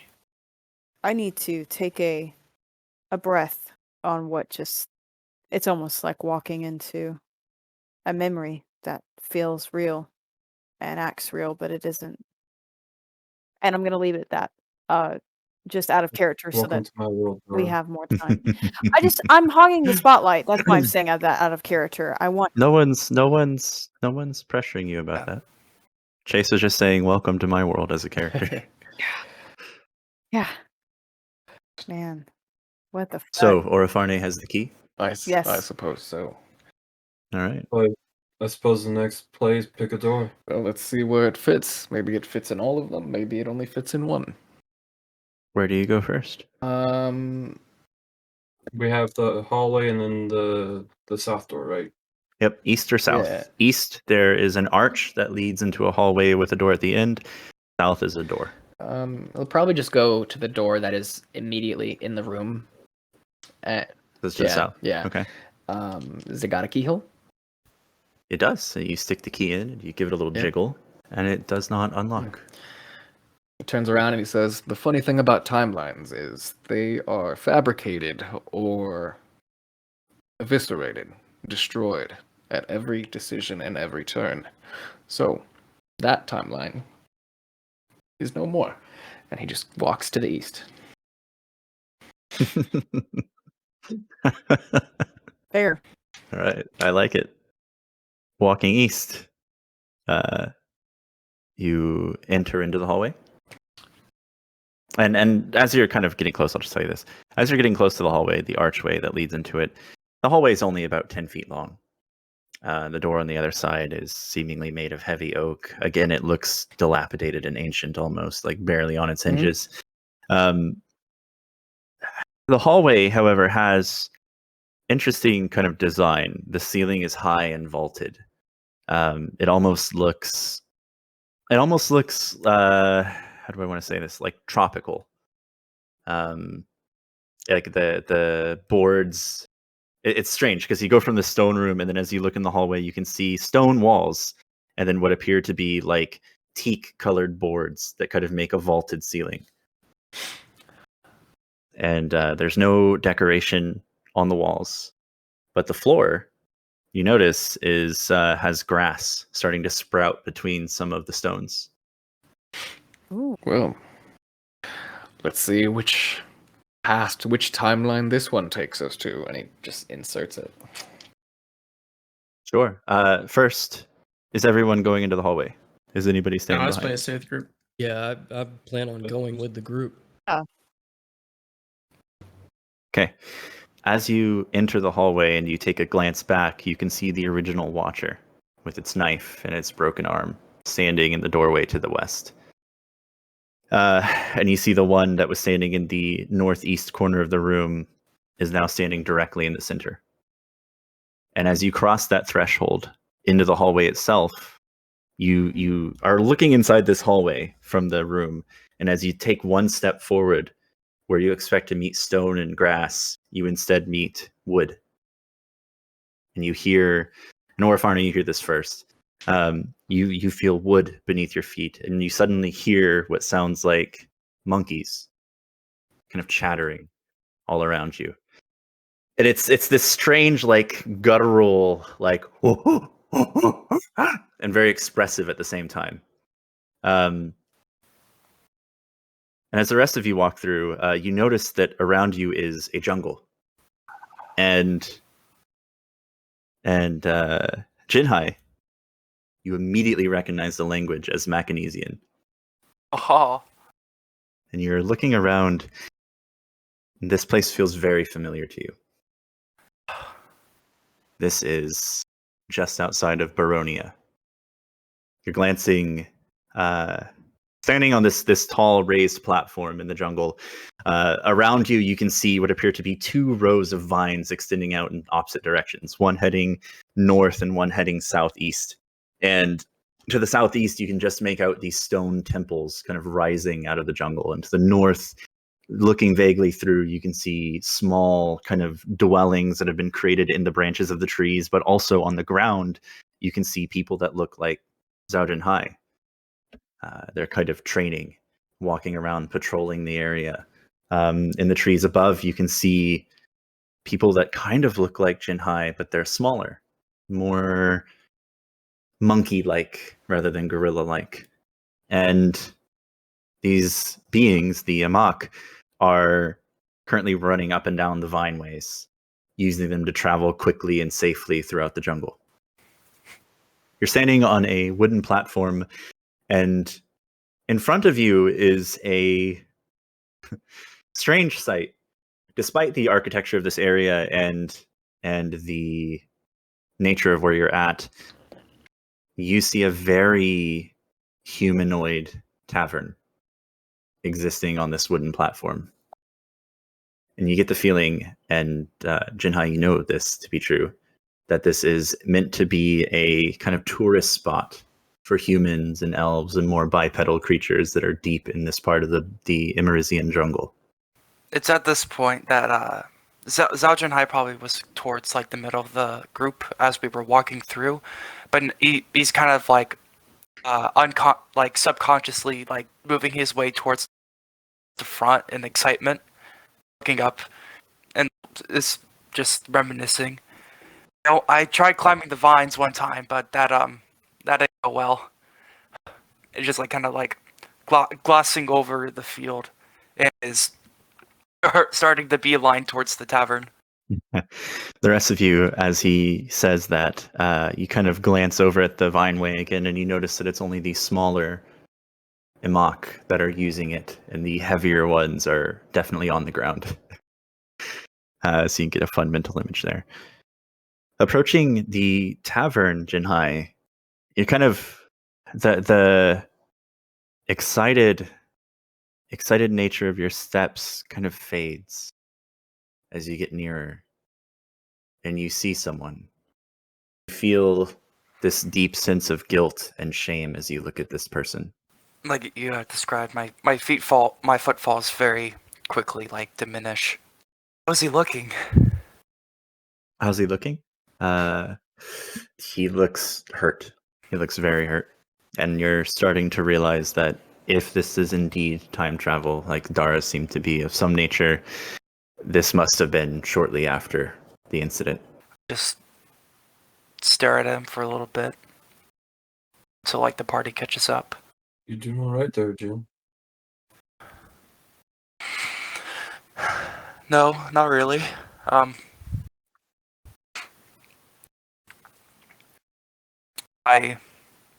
Someone gravely. I don't even think I apologized.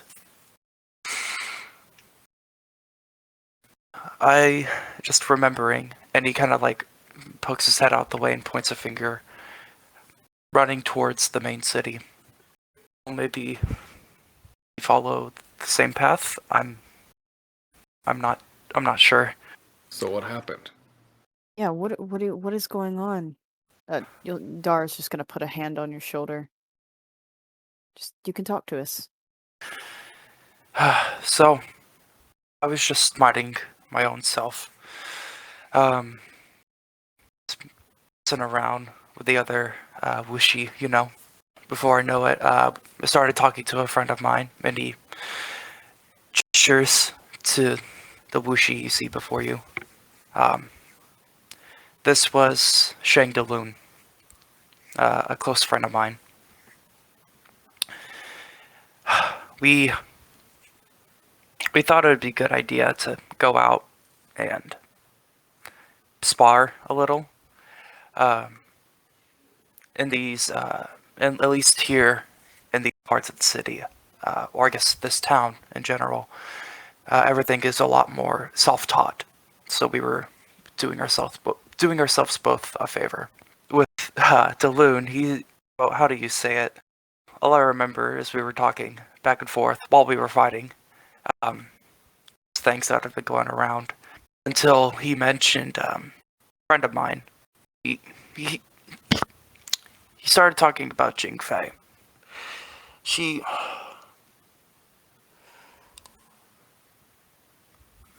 was gravely injured in a patrol and around the jungle, and he didn't know it, of course, but he started talking about how foolish they were and how they nearly got themselves killed. And I remember I got a little heated.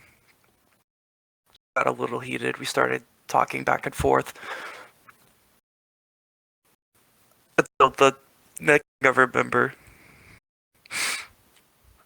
was just holding him by like the scruff of his neck, just repeatedly pounding him in the face.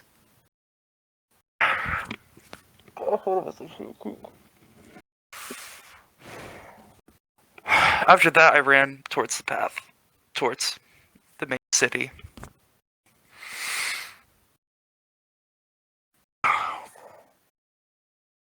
Well, you said you didn't So apologize. sorry. I'm sorry, what did you say? You said you didn't apologize. Maybe now's your chance. I'm gonna turn to the visage of what I assume to be a visage of. I even know if you can hear me now, but what I did was unjust, called for, deserved none of it.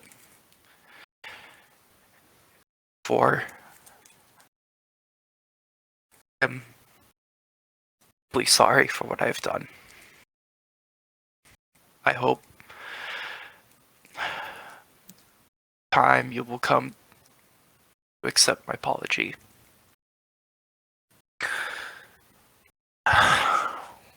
You see the figure turn with a glass of beer in its hand. It turns to look seemingly directly at you, and it smiles. And they say, "Hey, it's been a while." And you see their arm with the beer extend just over your shoulder as another Amok This one, another Wuxi, is kind of walking up to their friend to meet them for a drink. And you realize in that moment that they can't hear you or see you. As the beer goes over your shoulder, however, you see a bright light. And before it completely overtakes you, you take a quick look over your shoulder to see the Amok. And you can see 3 of the Watchers watching behind you. As the room brightens and fades, you find yourself back in the hallway. Orafarne reaching out with the key. Like your step connects into the room. And suddenly you're back exactly where you were at the start of the hallway. Well, that was It's gonna be one of those kinds of days, I suppose. I'm not looking forward to this. He tosses Dara back the key. I think this is specifically for you. You can keep this. I'll just take it back, but then I'm just gonna hold my arms out to Jen and be like, if you want a hug, I believe this is going it to gone be up one and wrapped around you. It's picked you off the ground. and just all the clanging, the metal, the like the noise. I don't know if you can hear that, the hydro flask noise. Yeah. Yeah. Anyway, and they're just gonna hold you back. It's rough, buddy. Fuck. There it is. God damn it. Jinhai, as you lift Dara into the air, hugging them, you look above you again in this vaulted ceiling, and you can see arms spread wide, body dangling down with its short, stubby legs and arms, another Watcher looking down at you. This one is holding an empty glass. Okay, I still don't like these Watcher guys. Realizing that he's been holding you for too long, kind of like abruptly, like, let's go, and you drop like 2 feet off the ground.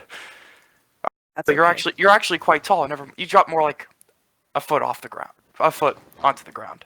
Like For- 6 inches. Yeah, I Just forgot. I was yeah, about to say, right. like, I forgot you're very large. I always forget that.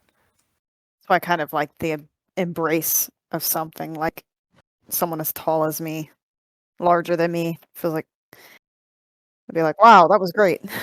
The dilapidated door ahead of you is locked.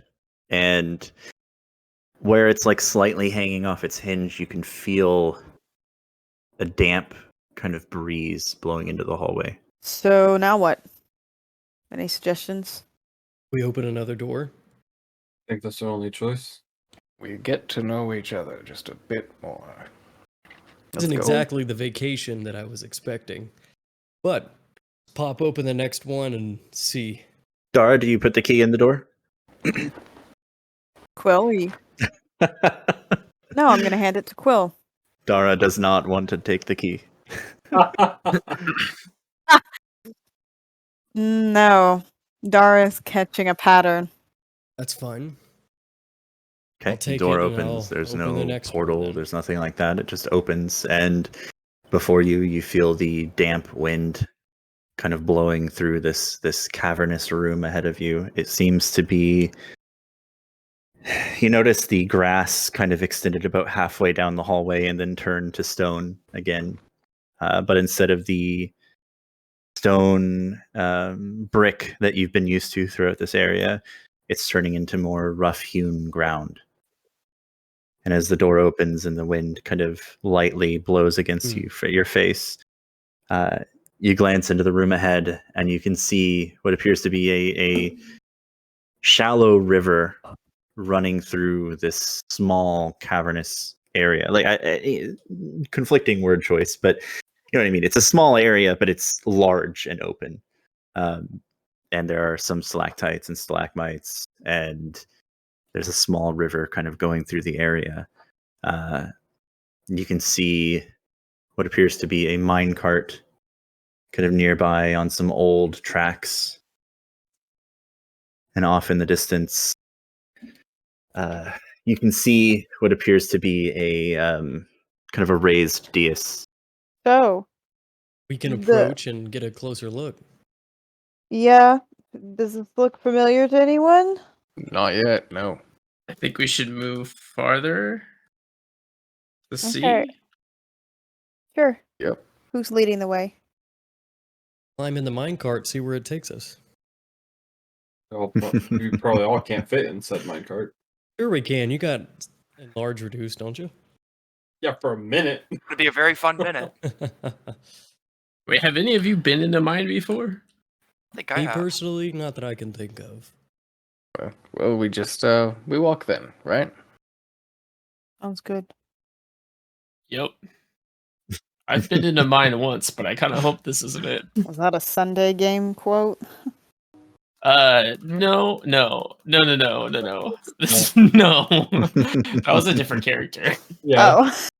I You know. don't have to I worry was about making a that. joke. So anyway, I was just making a there, joke, but there are a couple of Oh. minecarts. No, if that you do mine want was to take dope. that route. It doesn't matter to me either way. Well, Clucian, seeing how you have the only recollection of anything that this place might be, Well, I didn't ride in any minecarts last time I was here. If this is where we're at, we just kind of walked in. I think it's safe to say it's that place. Yeah. Well, I guess let's move forward. Is it cold? You say, was it cold? Maybe it's a mine. So, kind of. There were undead in there. Be aware. Anyway, Or Farney takes out his smith hammer again. sure. yeah. Walking let's walk. through the area, if you stick mostly on the path, it kind of winds around, and there is a somewhat of a chasm that flows through this area. You can see that a bridge has kind of been built kind of haphazardly over it. Do you wish to cross? Or would you like to find some other way? It seems that the path is leading across this chasm. Fly across if I can. That will work for one of you. Well, if there's wide not, is it? How wide is the how wide Yeah. is that chasm? It's a good 20 feet. unless there's diamonds down at the bottom, I don't want to fall down in this thing. So I think I'm going to take the risk and use. Let's still have that. Hang on just a second. Hang on just a second. I don't know if I have that anymore. I do. I don't. It was on my staff that I left behind. That's how that goes. So I have rope. And Quill can fly. So, Dara, if you hold one end, and then Quill flies across the other side, then even if the bridge, the walkway collapses, we have something crossing the sides. okay. And then I think in that case, we send. This is going to sound counterintuitive, but we send the heaviest people first because likely you will not be able to cross on a rope unless you want to just. Well, I mean, I guess you could fly right over there. So I can. Once I wild shape, I won't be able to talk. I would have to end how we're gonna get back if we have to cross this again. If I have to drop it.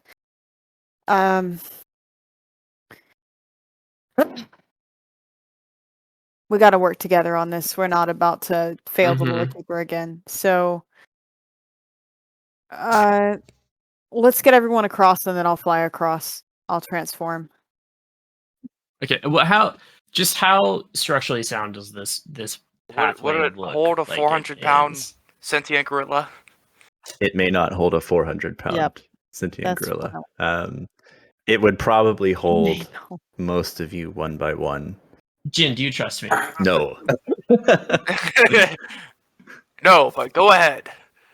Would it hold a 100-pound gorilla? Yes, more than likely. Actually, it would be less than that. More than likely. What are you gonna do? You Pick can him up and see- chuck him? You can see a It's gonna few shrink rotted him. boards on this path. However, as long as there's not too much weight on it, you get the feeling it should be okay to cross. God, I'm just imagining STL casting telekinesis and just chucking a gorilla over a chasm. Oh my god. I was Can I thinking. get that spell? I'm looking to see if I can get that spell. No, it's like a reverse halfling throw. Damn it! I can't get it. That's right. 'Cause, Oh. Jen, I can help you across, but then we only get one shot at it because I can only help you there and then help you back. Wait a minute. Hey, we have had a friend in a past game use Oh my Marshall god. That was as a terrible. weapon. Okay, so I'm just saying, swinging or throwing people Oh, you're doesn't absolutely end right. up well. Yeah, it does not always end well. I remember that. Very quickly, we're overthinking this. I know. He pulls the bead out of his pocket and he's like, "Listen, these will just take a minute. You can open up your flying majig, get across, and then we're done." I mean, worst Wait, where comes did to you get worst. that? Yeah. Salvaged it. Remember? I was at Slave. I was at the Roost. I No, told They no, gave no, one of these to No. everyone? No, I found it. Oh, that's right. You told us that. Yeah. We've been through a lot in the last short while. Dude, we still have those? Yeah, Do you I still have reach in them. my pocket and I still have it? I didn't give it away. Then Um, we're not cheating, No, are I we? mean, No, we're using our heads to overcome these situations as a group. Okay, Think- then we should definitely use them. Whatever it is, I don't have Would one. mine carry a 400-pound gorilla? Yeah. He doesn't know how to pilot it. Technically, I don't either because I haven't Oh. used mine yet. I used mine and fell. You guys Okay. know I can't use mine. Well, you also have wings. So yeah. Clution's gonna touch Jin on the shoulder and be like, "Don't worry about it. You're gonna get over there just fine." As I cast gaseous form on him and turn him into a cloud Wait, of what are you smoke, talking? so that he can just fly across the gap. Oh my god! Oh my god! Love it. Great. Oh my god! Isn't That's that the way to do it. concentration for like an hour? Something like that. Oh, It's concentration up to an hour. Yeah. It can end. If I remember, I can end it early, or he can end it whenever he wants. Because he has to be okay, willing. yeah. Well, I said, You said you trust him. yeah. I said, what did I say? No, I didn't trust him, but I said, go ahead. So, Yeah. Oh, I was willing. Sure. Turned into a gaseous orb. Ah.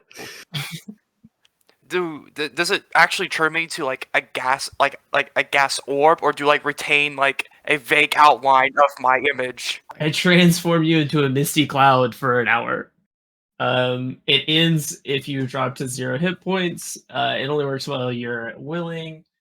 You gain a flying speed of 10 feet.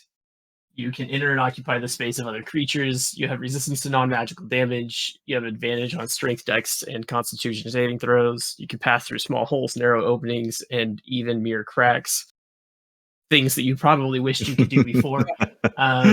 It treats liquids as if they're solid surfaces, so you can't go swimming. You can't fall and remain hovering in the air even if you're stunned or otherwise incapacitated.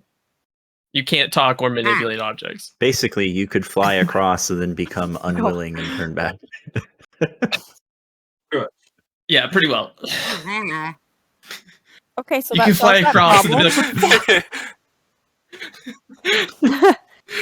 Well, that solves that problem. So we all can cross Mhm. now or fly over. I'll start making my way. I mean, Yeah, everybody we just see us everybody go away. is crossing over. Okay. Yep. Easy One enough at to a do. time. Are we using strength? I'll just Yeah. fly. Super easy to do. was gonna say I'm gonna use my freaking thingy so I can Okay, up yeah. my riding tide. Sick. Just to be You all safe. managed to get across in one way or another, and you notice stairs that kind of lead upward into a narrow passage. In First, this narrow, go ahead. I'm unwilling and like fall out and splay out on the ground because I don't know where my orientation was while in that form. Yeah. Hey, So- a little warning, please. Sorry, it all worked out though, right? Kind of neat, Yeah. wasn't it? Let's say, yeah, sure. Yeah. Okay. So, as you continue in, you start to see in this pathway an archway made of brilliant stone, and a green light begins to emanate throughout the chamber. As you press onward, you can see, firstly, you can see a large, what appears to be dragon skull built into the wall, with green light and fire in its mouth, kind of casting this green pallor around the room. Secondly, the second thing you notice is a mist-like creature hovering in the center of the room with amber eyes and what looks like some kind of a circlet over its head. And it seems to just be floating and wandering and just waiting for something. You know what this is, Collision? Don't think I recognize this mist creature. Bruh. Unless Bruh, it ain't Jin, so he's back to being a monkey. So, like, well, I know Damn that. it. As you watch, you see what appears to be a human woman with raven hair, very attractive, step out of one of the shadows. And you can see her wearing a laced up white peasant shirt, a red and gold hooded cape, and tight leather breeches. Clushin, you instantly recognize her as Halia. Son of a bitch. Oh no. Well, she can't be reasonable. The creature kind of turns to look at her, and she pulls out a strange object and holds it up toward the creature. And the creature seems to almost dissipate in the air. You see her move closer toward the forge, and she's kind of laughing to herself. Okay, that's where I figured her at. we have to stop her. That nothing good will come of her getting this forge. This is a magical forge that's used to create magical items. It wasn't working when we found it. Well, it didn't work right. It was broken, but she insisted on having control over it. She's not a good person. It was more of an ultimatum of like, we give it up or else kind of thing after we did all of, the work to try to fix it, try to clear it out. She has no good intent here. So we fight her? conclusion, because you've never opened up or seemed this uneasy about anything except for Jenny's presence. So please elaborate. Why is it always a So, woman with this man? Before this happens, I want to make another thing. You watch as 4 figures enter the room. And Bill, I know this is kind of breaking a little bit of what we spoke of before, but I wasn't there. No, go ahead. At the end, so I don't know. Okay. No, you're You fine. watch as 4 figures enter the room. Slightly younger looking Clushin. The dwarven figure that you killed in the Cragane Mountains. Some of you would his friend recognize. Yordarim. A human, kind of, I think on the shorter side. It's like black hair. It doesn't matter. You don't know his name yet. And a lady bard. They kind of enter the room, and I like to play this as they are kind of trying to remain hidden at the moment and form a plan. Okay. She's already there. She seems to be messing with some things on one of the tables nearby, trying to figure something out and getting increasingly frustrated. So I'm going to kind of try to cliff notes this for some of you guys. So, like, this is the last thing that I did before I think I ended up in your world. We tried to save this, wrench this from like this vampire thing. It wasn't super clear exactly what he was. Very rude is what he was. He was called the Black Spider, and he had control over this forge, and we took it from him, and then we were urged to surrender it to our friend. Not our friend. She's not our friend, but just went in there. Her name's Halia, and we chose to destroy it instead. And the explosion, I believe, is what may have flung me into Genesi. Not really sure about that one. You're saying that the forge that blew shot you into another realm. Well, the last thing I remembered was it blowing up before I woke up in a strange place. So I You assume thought so you- much. Wow. So, but if she gets the forge, I don't think that that's going to be a good situation. I was just asking if we could make out what she was trying to do at the table, or are we too far away to? You see? can make a perception check. That would be a 23. 23. You see her rooting through a bunch of belongings of hers. She kind of like took off a bag and threw it on the table, and she's rooting through. And she pulls out a pair of tongs, and you see this large, glowing green energy kind of cube be pulled out of this bag. The bag is impossibly small for something of this size, but she pulls it out anyway. And you see that there is a cube-shaped hole in the forge. And she is presumably going to try to put this into the forge to power it. You can tell I've never actually finished Lost Mine of Phandelver. I quit that campaign halfway through. No, that's fair. This is much less complicated than trying to get the forge to actually work in the campaign. Yeah, this is the Spark Notes version. I like it. Is there anything around that we can try to interact with to see if we can have any impact on our environment?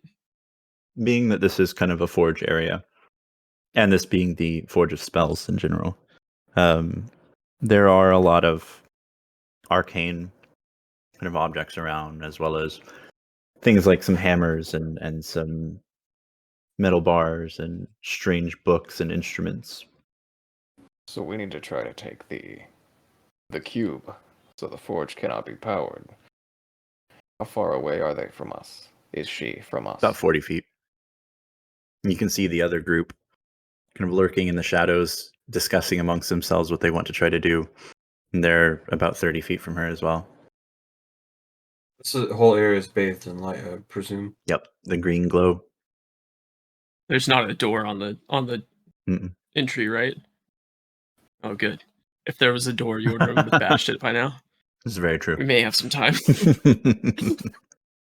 I'm going to try to mage hand like one of the hammers off the wall or something like that. Like just try to see if I can knock something down and see if it causes Sure. any kind of distraction. Roll a d20. Oh, Play some boy. D&D. There's no way this could go. I got 11. 11. Okay. Mage hand, More than half. very cat-like, just knocks the hammer off the wall. You hear the clattering as it hits the stone floor. You watch as Yordrim and Bebop both just like glance over super quick. Halia seems to pay no mind to it. So are we inside of the forge right now? Or are we like outside and like looking in kind You're looking of? in. Okay. I am going to try to approach Yordarim quietly and see if he realizes that I'm here. As I walk up and be like, Yordi! And see if he like can I talk to them? They seem completely oblivious to your presence. Fuck. I'm going to try to cast Reduce on the tongs that she's using. Ooh, I love Okay. it. Okay. Hopefully Yeah. causing her to drop said object. Mm-hmm. She moves the tongs over and is pushing, like right about to push the cube into the hole. And you see the group on the side begin like rising as if they're about to just last ditch attempt to do something. And suddenly the tongs grow to just the most comically small size. And the sphere, the fucking cube. Let's get our shapes correct today. The cube falls to the ground and clatters, and she looks around immediately, expecting danger. At this point, you see Yordrim bang his hammer on his shield and start rushing in. We give them indirect aid, Clution. What's our move? I think that's what we have to do. I think we try to get the cube into their possession. Let's fucking do it then. Kind of. Let's go. I am going to. By the way, bonus action, I'm gonna sorcery points back into a second level spell. Okay. So, but I don't know if I can interact with people. But they didn't hear me or But see they me. did react to us interacting with the environment. They did react to us interacting with the environment, though. I'm going to run into the forge and see if I can grab the cube. Sure. You Can see, I you do see that? Alia rise to meet Yordrim, and as they start doing battle, trading blow for blow, you run forward and you pick up the cube. Yes, if I can do that, if my hands don't just like through it. Yeah, no, you can pick it up.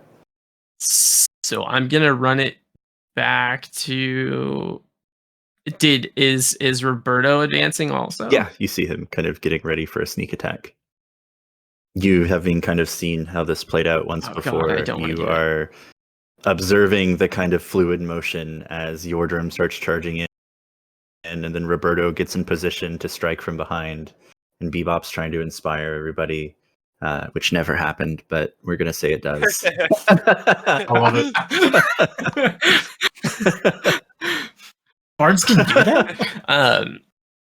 I'm going to just like kind of like run and kind of like roll the cube out the door towards where I assume Clution is trying to shoot from vague cover because he never got healed.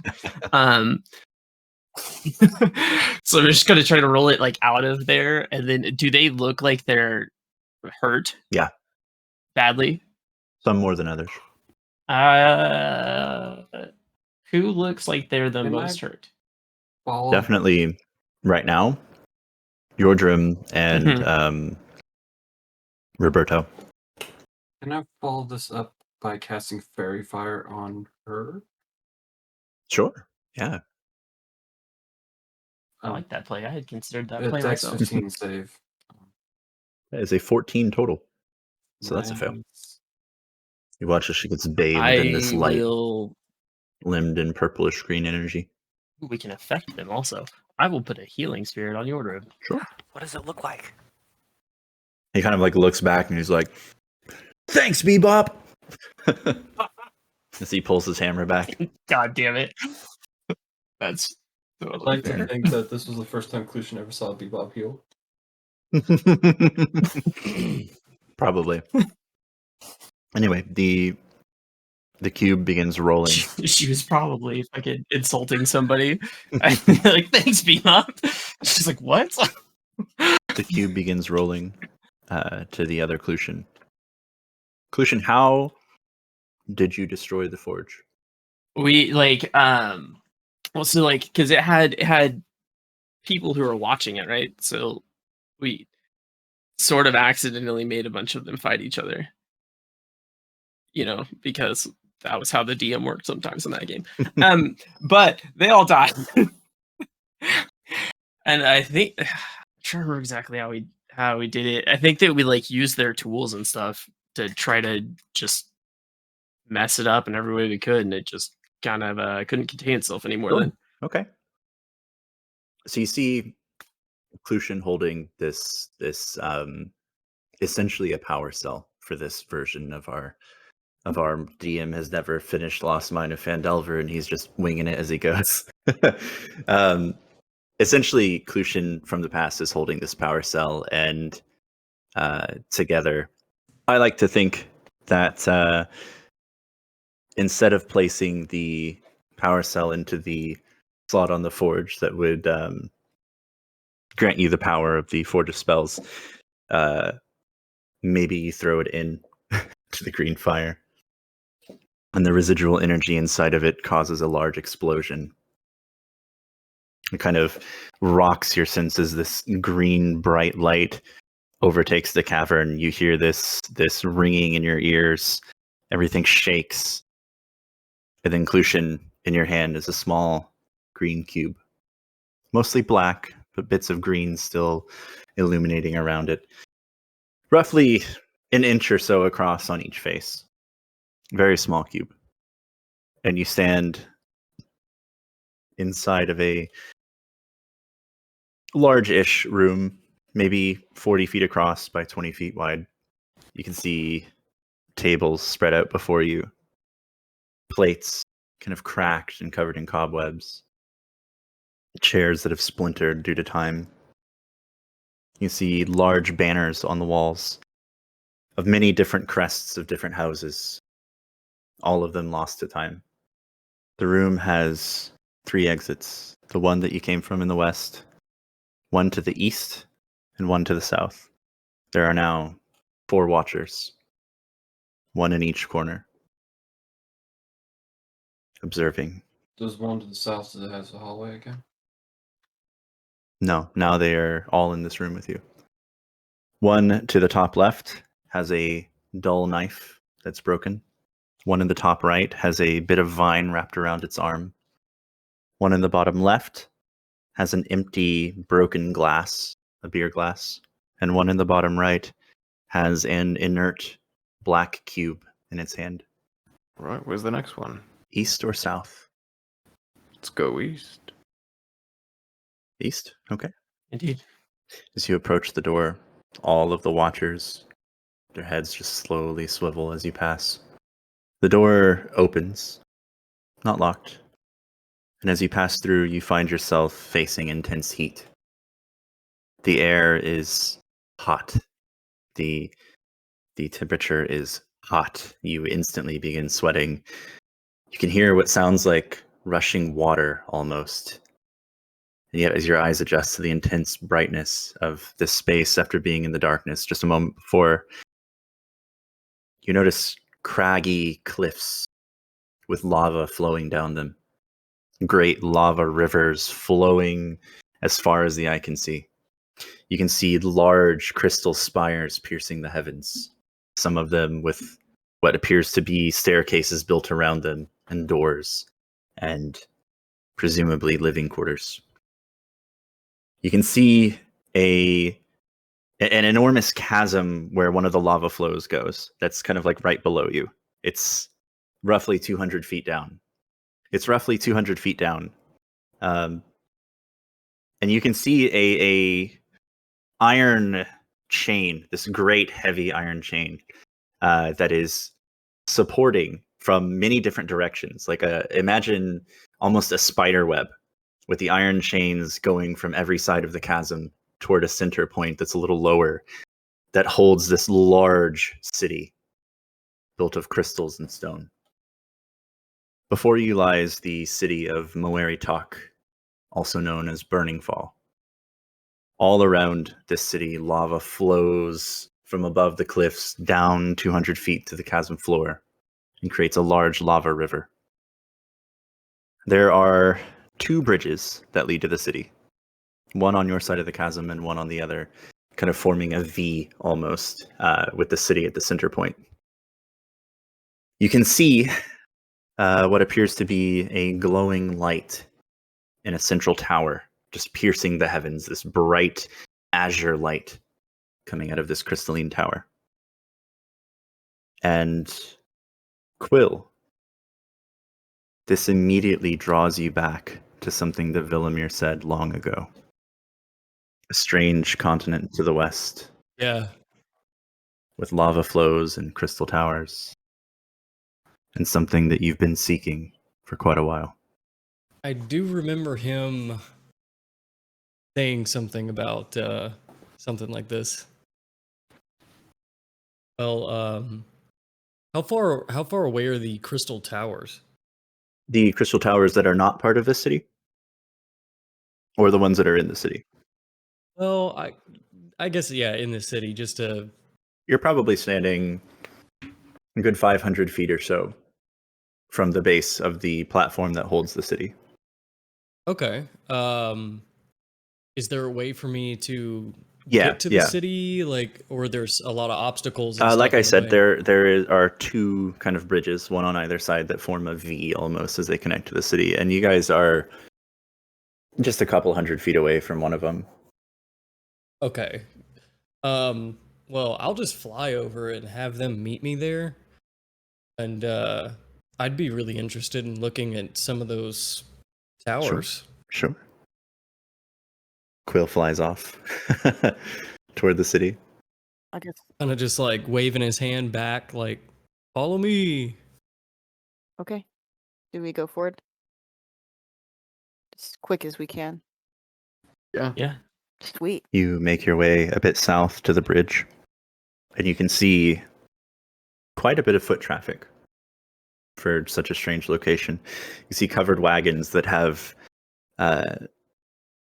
not wooden wheels, but some type of malleable metal that seems to bend and roll with the terrain.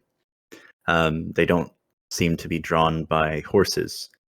Instead, there is a strange beast that is unfamiliar to all of you, that is about the size of a horse, a little larger, but it has scales and a large, almost dragon-like tail. It's as if a lizard or a dragon and a horse bred together. It's terrifying. You can see them pulling these strange carriages with different ores and crystals and goods on each of them. Notably, Dara, you see quite a few Steelborn just walking around. It's gonna talk to the dragon horse, but that's okay. I'm sure the Steelborn would be more important to speak to. Everything is very fascinating and shiny. I was just going to say to the party that this seems to be a place from a distant past. It does seem somewhat familiar to me. DM, would it be correct in saying that Quill might think that this is in like an old version of Niz, or even further west? I would say this doesn't match up with any of the kind of topography of Niz. I think Quill would recognize that. Yeah, I figured with like the big Yeah. ravine and all that. Yeah, Unless the landscape changed I drastically. was thinking maybe. And this is one of the notes, I believe. Can I touch one of the crystal towers and see if anything changes? Yeah. Very curious to examine one of those up Yeah, close. these and crystal towers are yellowish tinted in this area.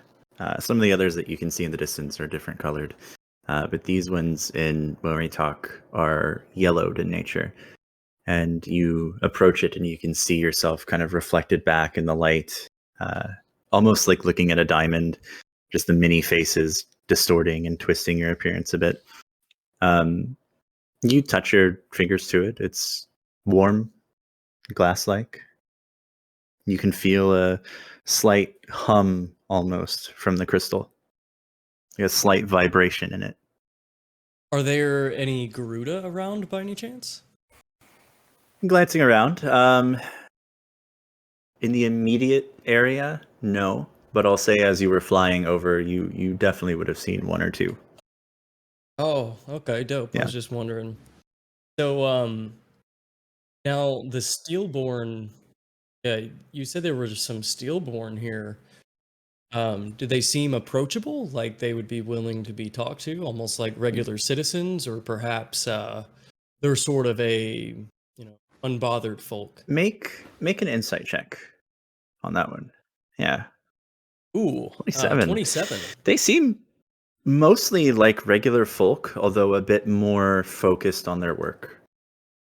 They don't seem to be like Okay. the workforce necessarily, nor do they seem to be compelled to be doing the work. Like you don't get the feeling that they're like slaves or forced into this. But they do seem to be quite exuberant about their jobs as they go about the city and get things done. You see some of them hammering away, making great creations at a forge. You see some of them are kind of like working outside of this like market stall, like selling fruits and vegetables. kind of a rare commodity for this area. Most of them seem very busy. I would love to approach one and start up a conversation by saying, because I do believe I still have the item on me. It's that raspberry red wine that is Dara's favorite. And I'm going to say, well, I would offer you, my steel friend, some food or water, but I know you do not require sustenance. Substance. So I thought I might I thought I might offer a taste of some red wine. I'll say, as you're asking this question, the group kind of catches up and can hear it as well. And this Steelborn that you've approached is kind of standing in the street, kind of glancing around at different shops, kind of caught in an in-between moment where they're looking approachable, just kind of milling about, deciding what they want to do. And as you speak to them, you don't get a response. They seem to just look through you as they kind of glance back. This must be part of the dreamscape or memory or whatever this is from the lore keeper. And I look back at the party and say, so it seems we can't communicate with any of the seemingly sentient beings. Or perhaps they don't speak or they don't speak our language. What else do my Garuda eyes sense around in the area? You can see what appears to be some kind of religious group gathering outside of one of the crystal spires. They have on their banner a series of gears. And one of the gears it's more like a brass cog, I suppose. And a few of these Steelborn are kind of rallied under it. And they are pulling out different items and placing them in a large box, almost as if they're giving alms or an offering. Well, the first one I couldn't interact with it, but I could interact with the tower, and I felt that it was warm. Could I place an offering down to see if anything happens, or maybe they react? Yeah. What would you like to place? Oh, in my inventory, I don't have too much as I'm a monk. I'll place down a, just as a donation, just something nice. My 50 foot of rope just rolled up nicely. I'll knot it in a decent way, make it look ornate in a fashion. Set it down and pay my respects.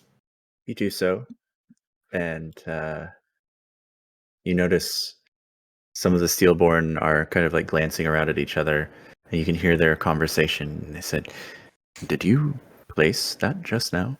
The other kind of looks to his friend and says, "No, how did it get there? Perhaps it is a sign from Hyria." "Do you think so?" "Stranger things have happened in this city. I don't see why it couldn't be." Would Quill know how to spell Hyria? Hiria.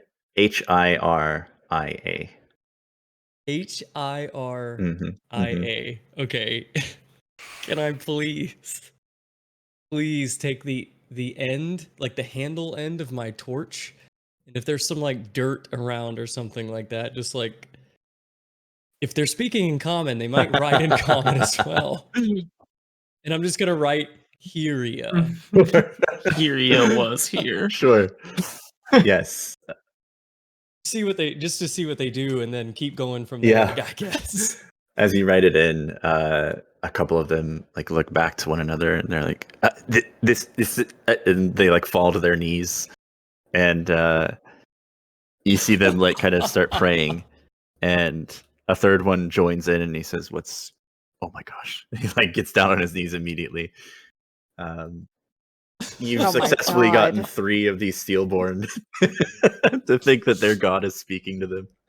And I'm gonna underline I'm gonna underline Hyria, and then underneath that, it's gonna say the Emerald Phoenix. Oh.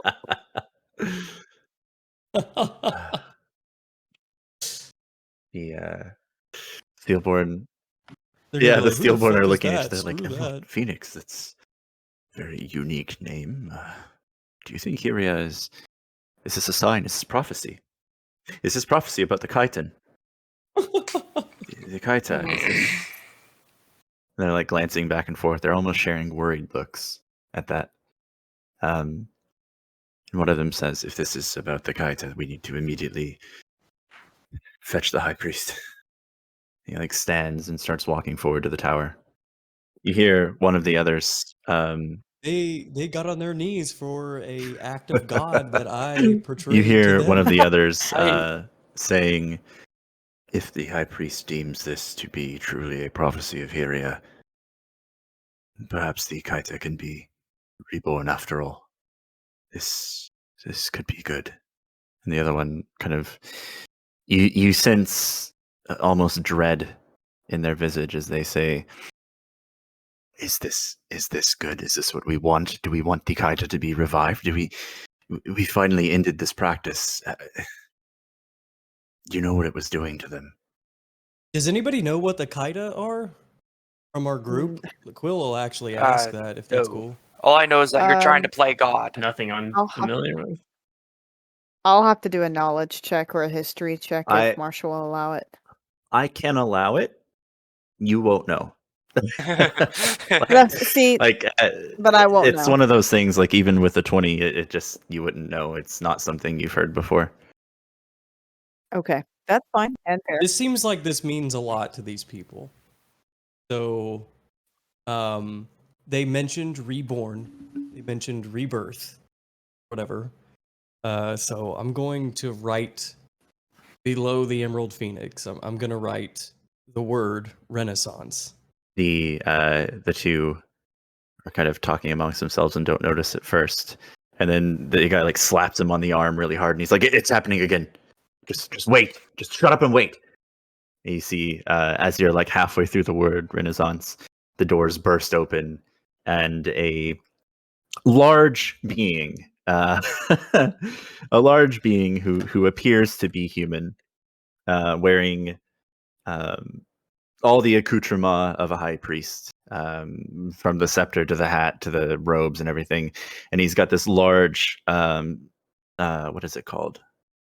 The banner that you wear. I can't think of the name. Oh. He's got a large one draped around his shoulders with the symbol of the cogs on either side, and A habit? Is it a maybe? habit or like a? It's like the large scarf that you can wear around your shoulders that drapes down. Yes. Anyway, he kneels down in front of the writing, and he, as you're finishing the word Renaissance, and he starts like visibly, his eyes are watering, and he's saying a prayer to Hyria, and he says, "Oh, great machine, hear me. If this be your true will, we will find this emerald phoenix and Renaissance. You wish us to revive the Kaita." Just like looking up at the sky. You wish for us to revive the Kaita. But you can see like a small crowd beginning to form at the spectacle of these Steelborn on their knees. Perhaps Okay. we should stop. Just from the conversation, hang on. This is hold on. important. This is important, SDL. This is something they take very seriously. We could influence their culture in such a positive way. But first, I'd like to make sure what the Kaita actually are. Did I hear in between the priest coming out and everything? Maybe does it sound like the Kaita would be a good thing or a bad thing? It seems they're them divided to- amongst themselves whether or not this would be good or bad. Many of them believe, from overhearing just all of this that's happening consistently around you with the new people murmuring and stuff, it sounds like the Kaita being revived for the non-Steelborn would be a great blessing. But for the Steelborn, they seem quite opposed to the idea because they think that just from what you're picking up, I'll say, the Steelborn seem to think that the Kaita being revived and brought back into the world would indicate a decline in the non-steelborn species around them. I'm not. I can't very say weird and much funny. more than that because you're not like able to physically engage in conversation and glean out that info right now. But that's kind of the vibe that you're getting, is that the non-steelborn are really into the idea.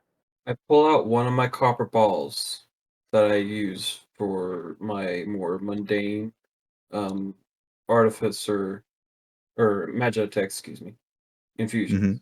And I look to Quill. And I reach my hand out above where he's writing as if I was to drop it. But I don't drop it.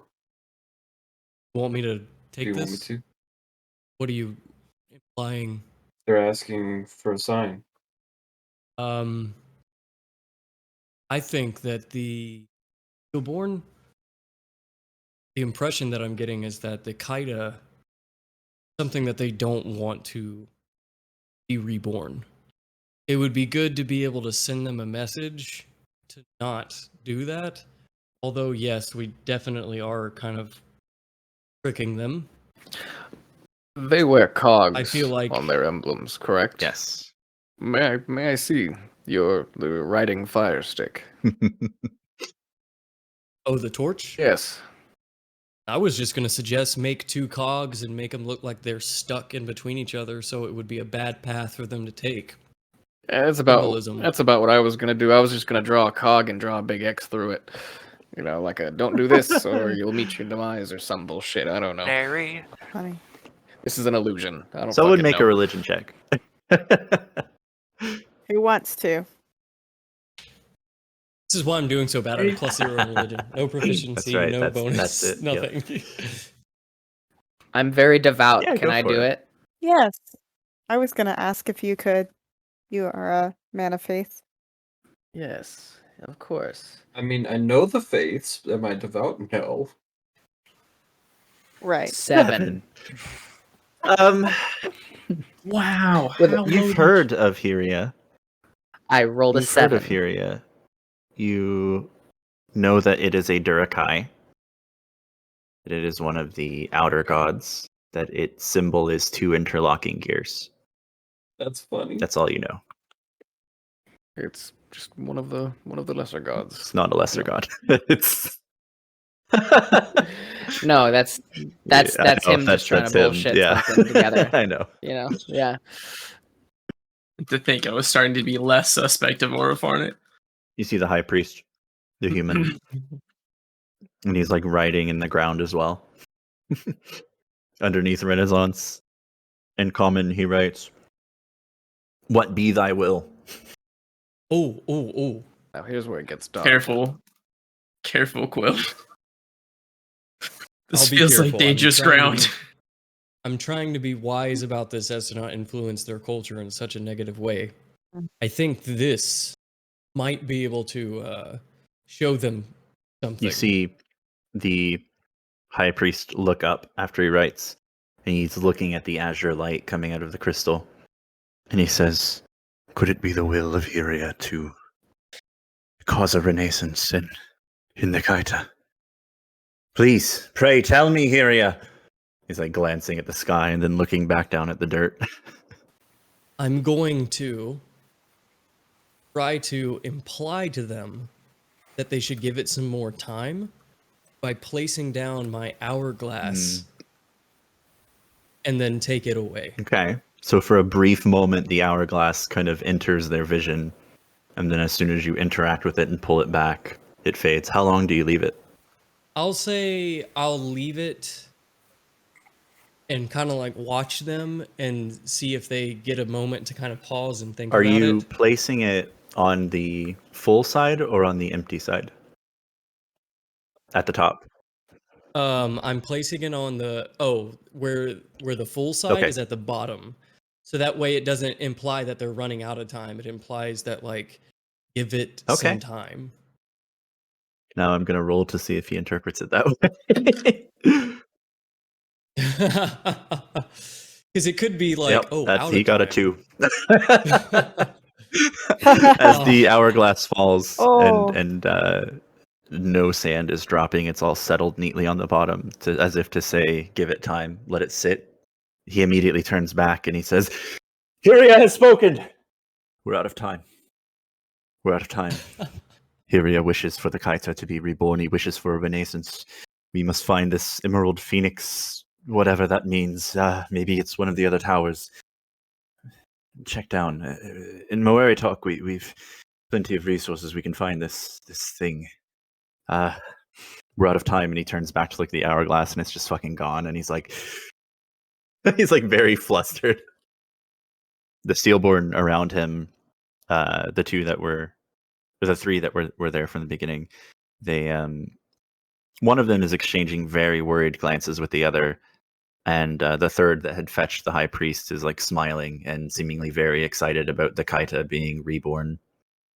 And the other two are like, this is going to end in disaster. They're going to rise up against us once more. It's not going to be good. Our whole civilization will crumble. And the other one goes, or perhaps they've learned and great deeds can be accomplished. The Kaita being reborn could be the renaissance of our world itself. Hyria said so. I'm going to draw what Quill described as two cogs that were stuck on the ground. Sure. You draw two cogs. Wiping away all the text and drawing the two cogs stuck. You wipe away the text and you draw two cogs that are stuck together. And all of them look down and say, that's the symbol of Hyria, the two interlocking gears. Hyria has spoken. Oh my god. Yo, if I were still away at the Four Elements month, this shit would be so crazy. The things that I would make in the ground. Just insane. As the high priest stands and kind of just like grasps the vestige, I think that's what it's called. The vestige. The vestments. There we go. The vestments. Grabs the vestments. Kind of like tightly brings them to his chest and seems very proud and happy for a moment. He looks up at the sky and says, yes, we shall revive the Kaita and send word at once to all of the cities. Okay. We have much work to do. The spire's light shall reach the heavens once more. And walks back into the crystal tower. And as it does, the Steelborn begin rising and moving away, dispersing together. And the intense heat begins to fade. And you find yourself standing in a storeroom covered in cobwebs and dust. Quill, you have a small hardened sand sculpture of two interlocking gears in your hand. You now see 5 watchers in the room. And that's where we're going to call it for tonight.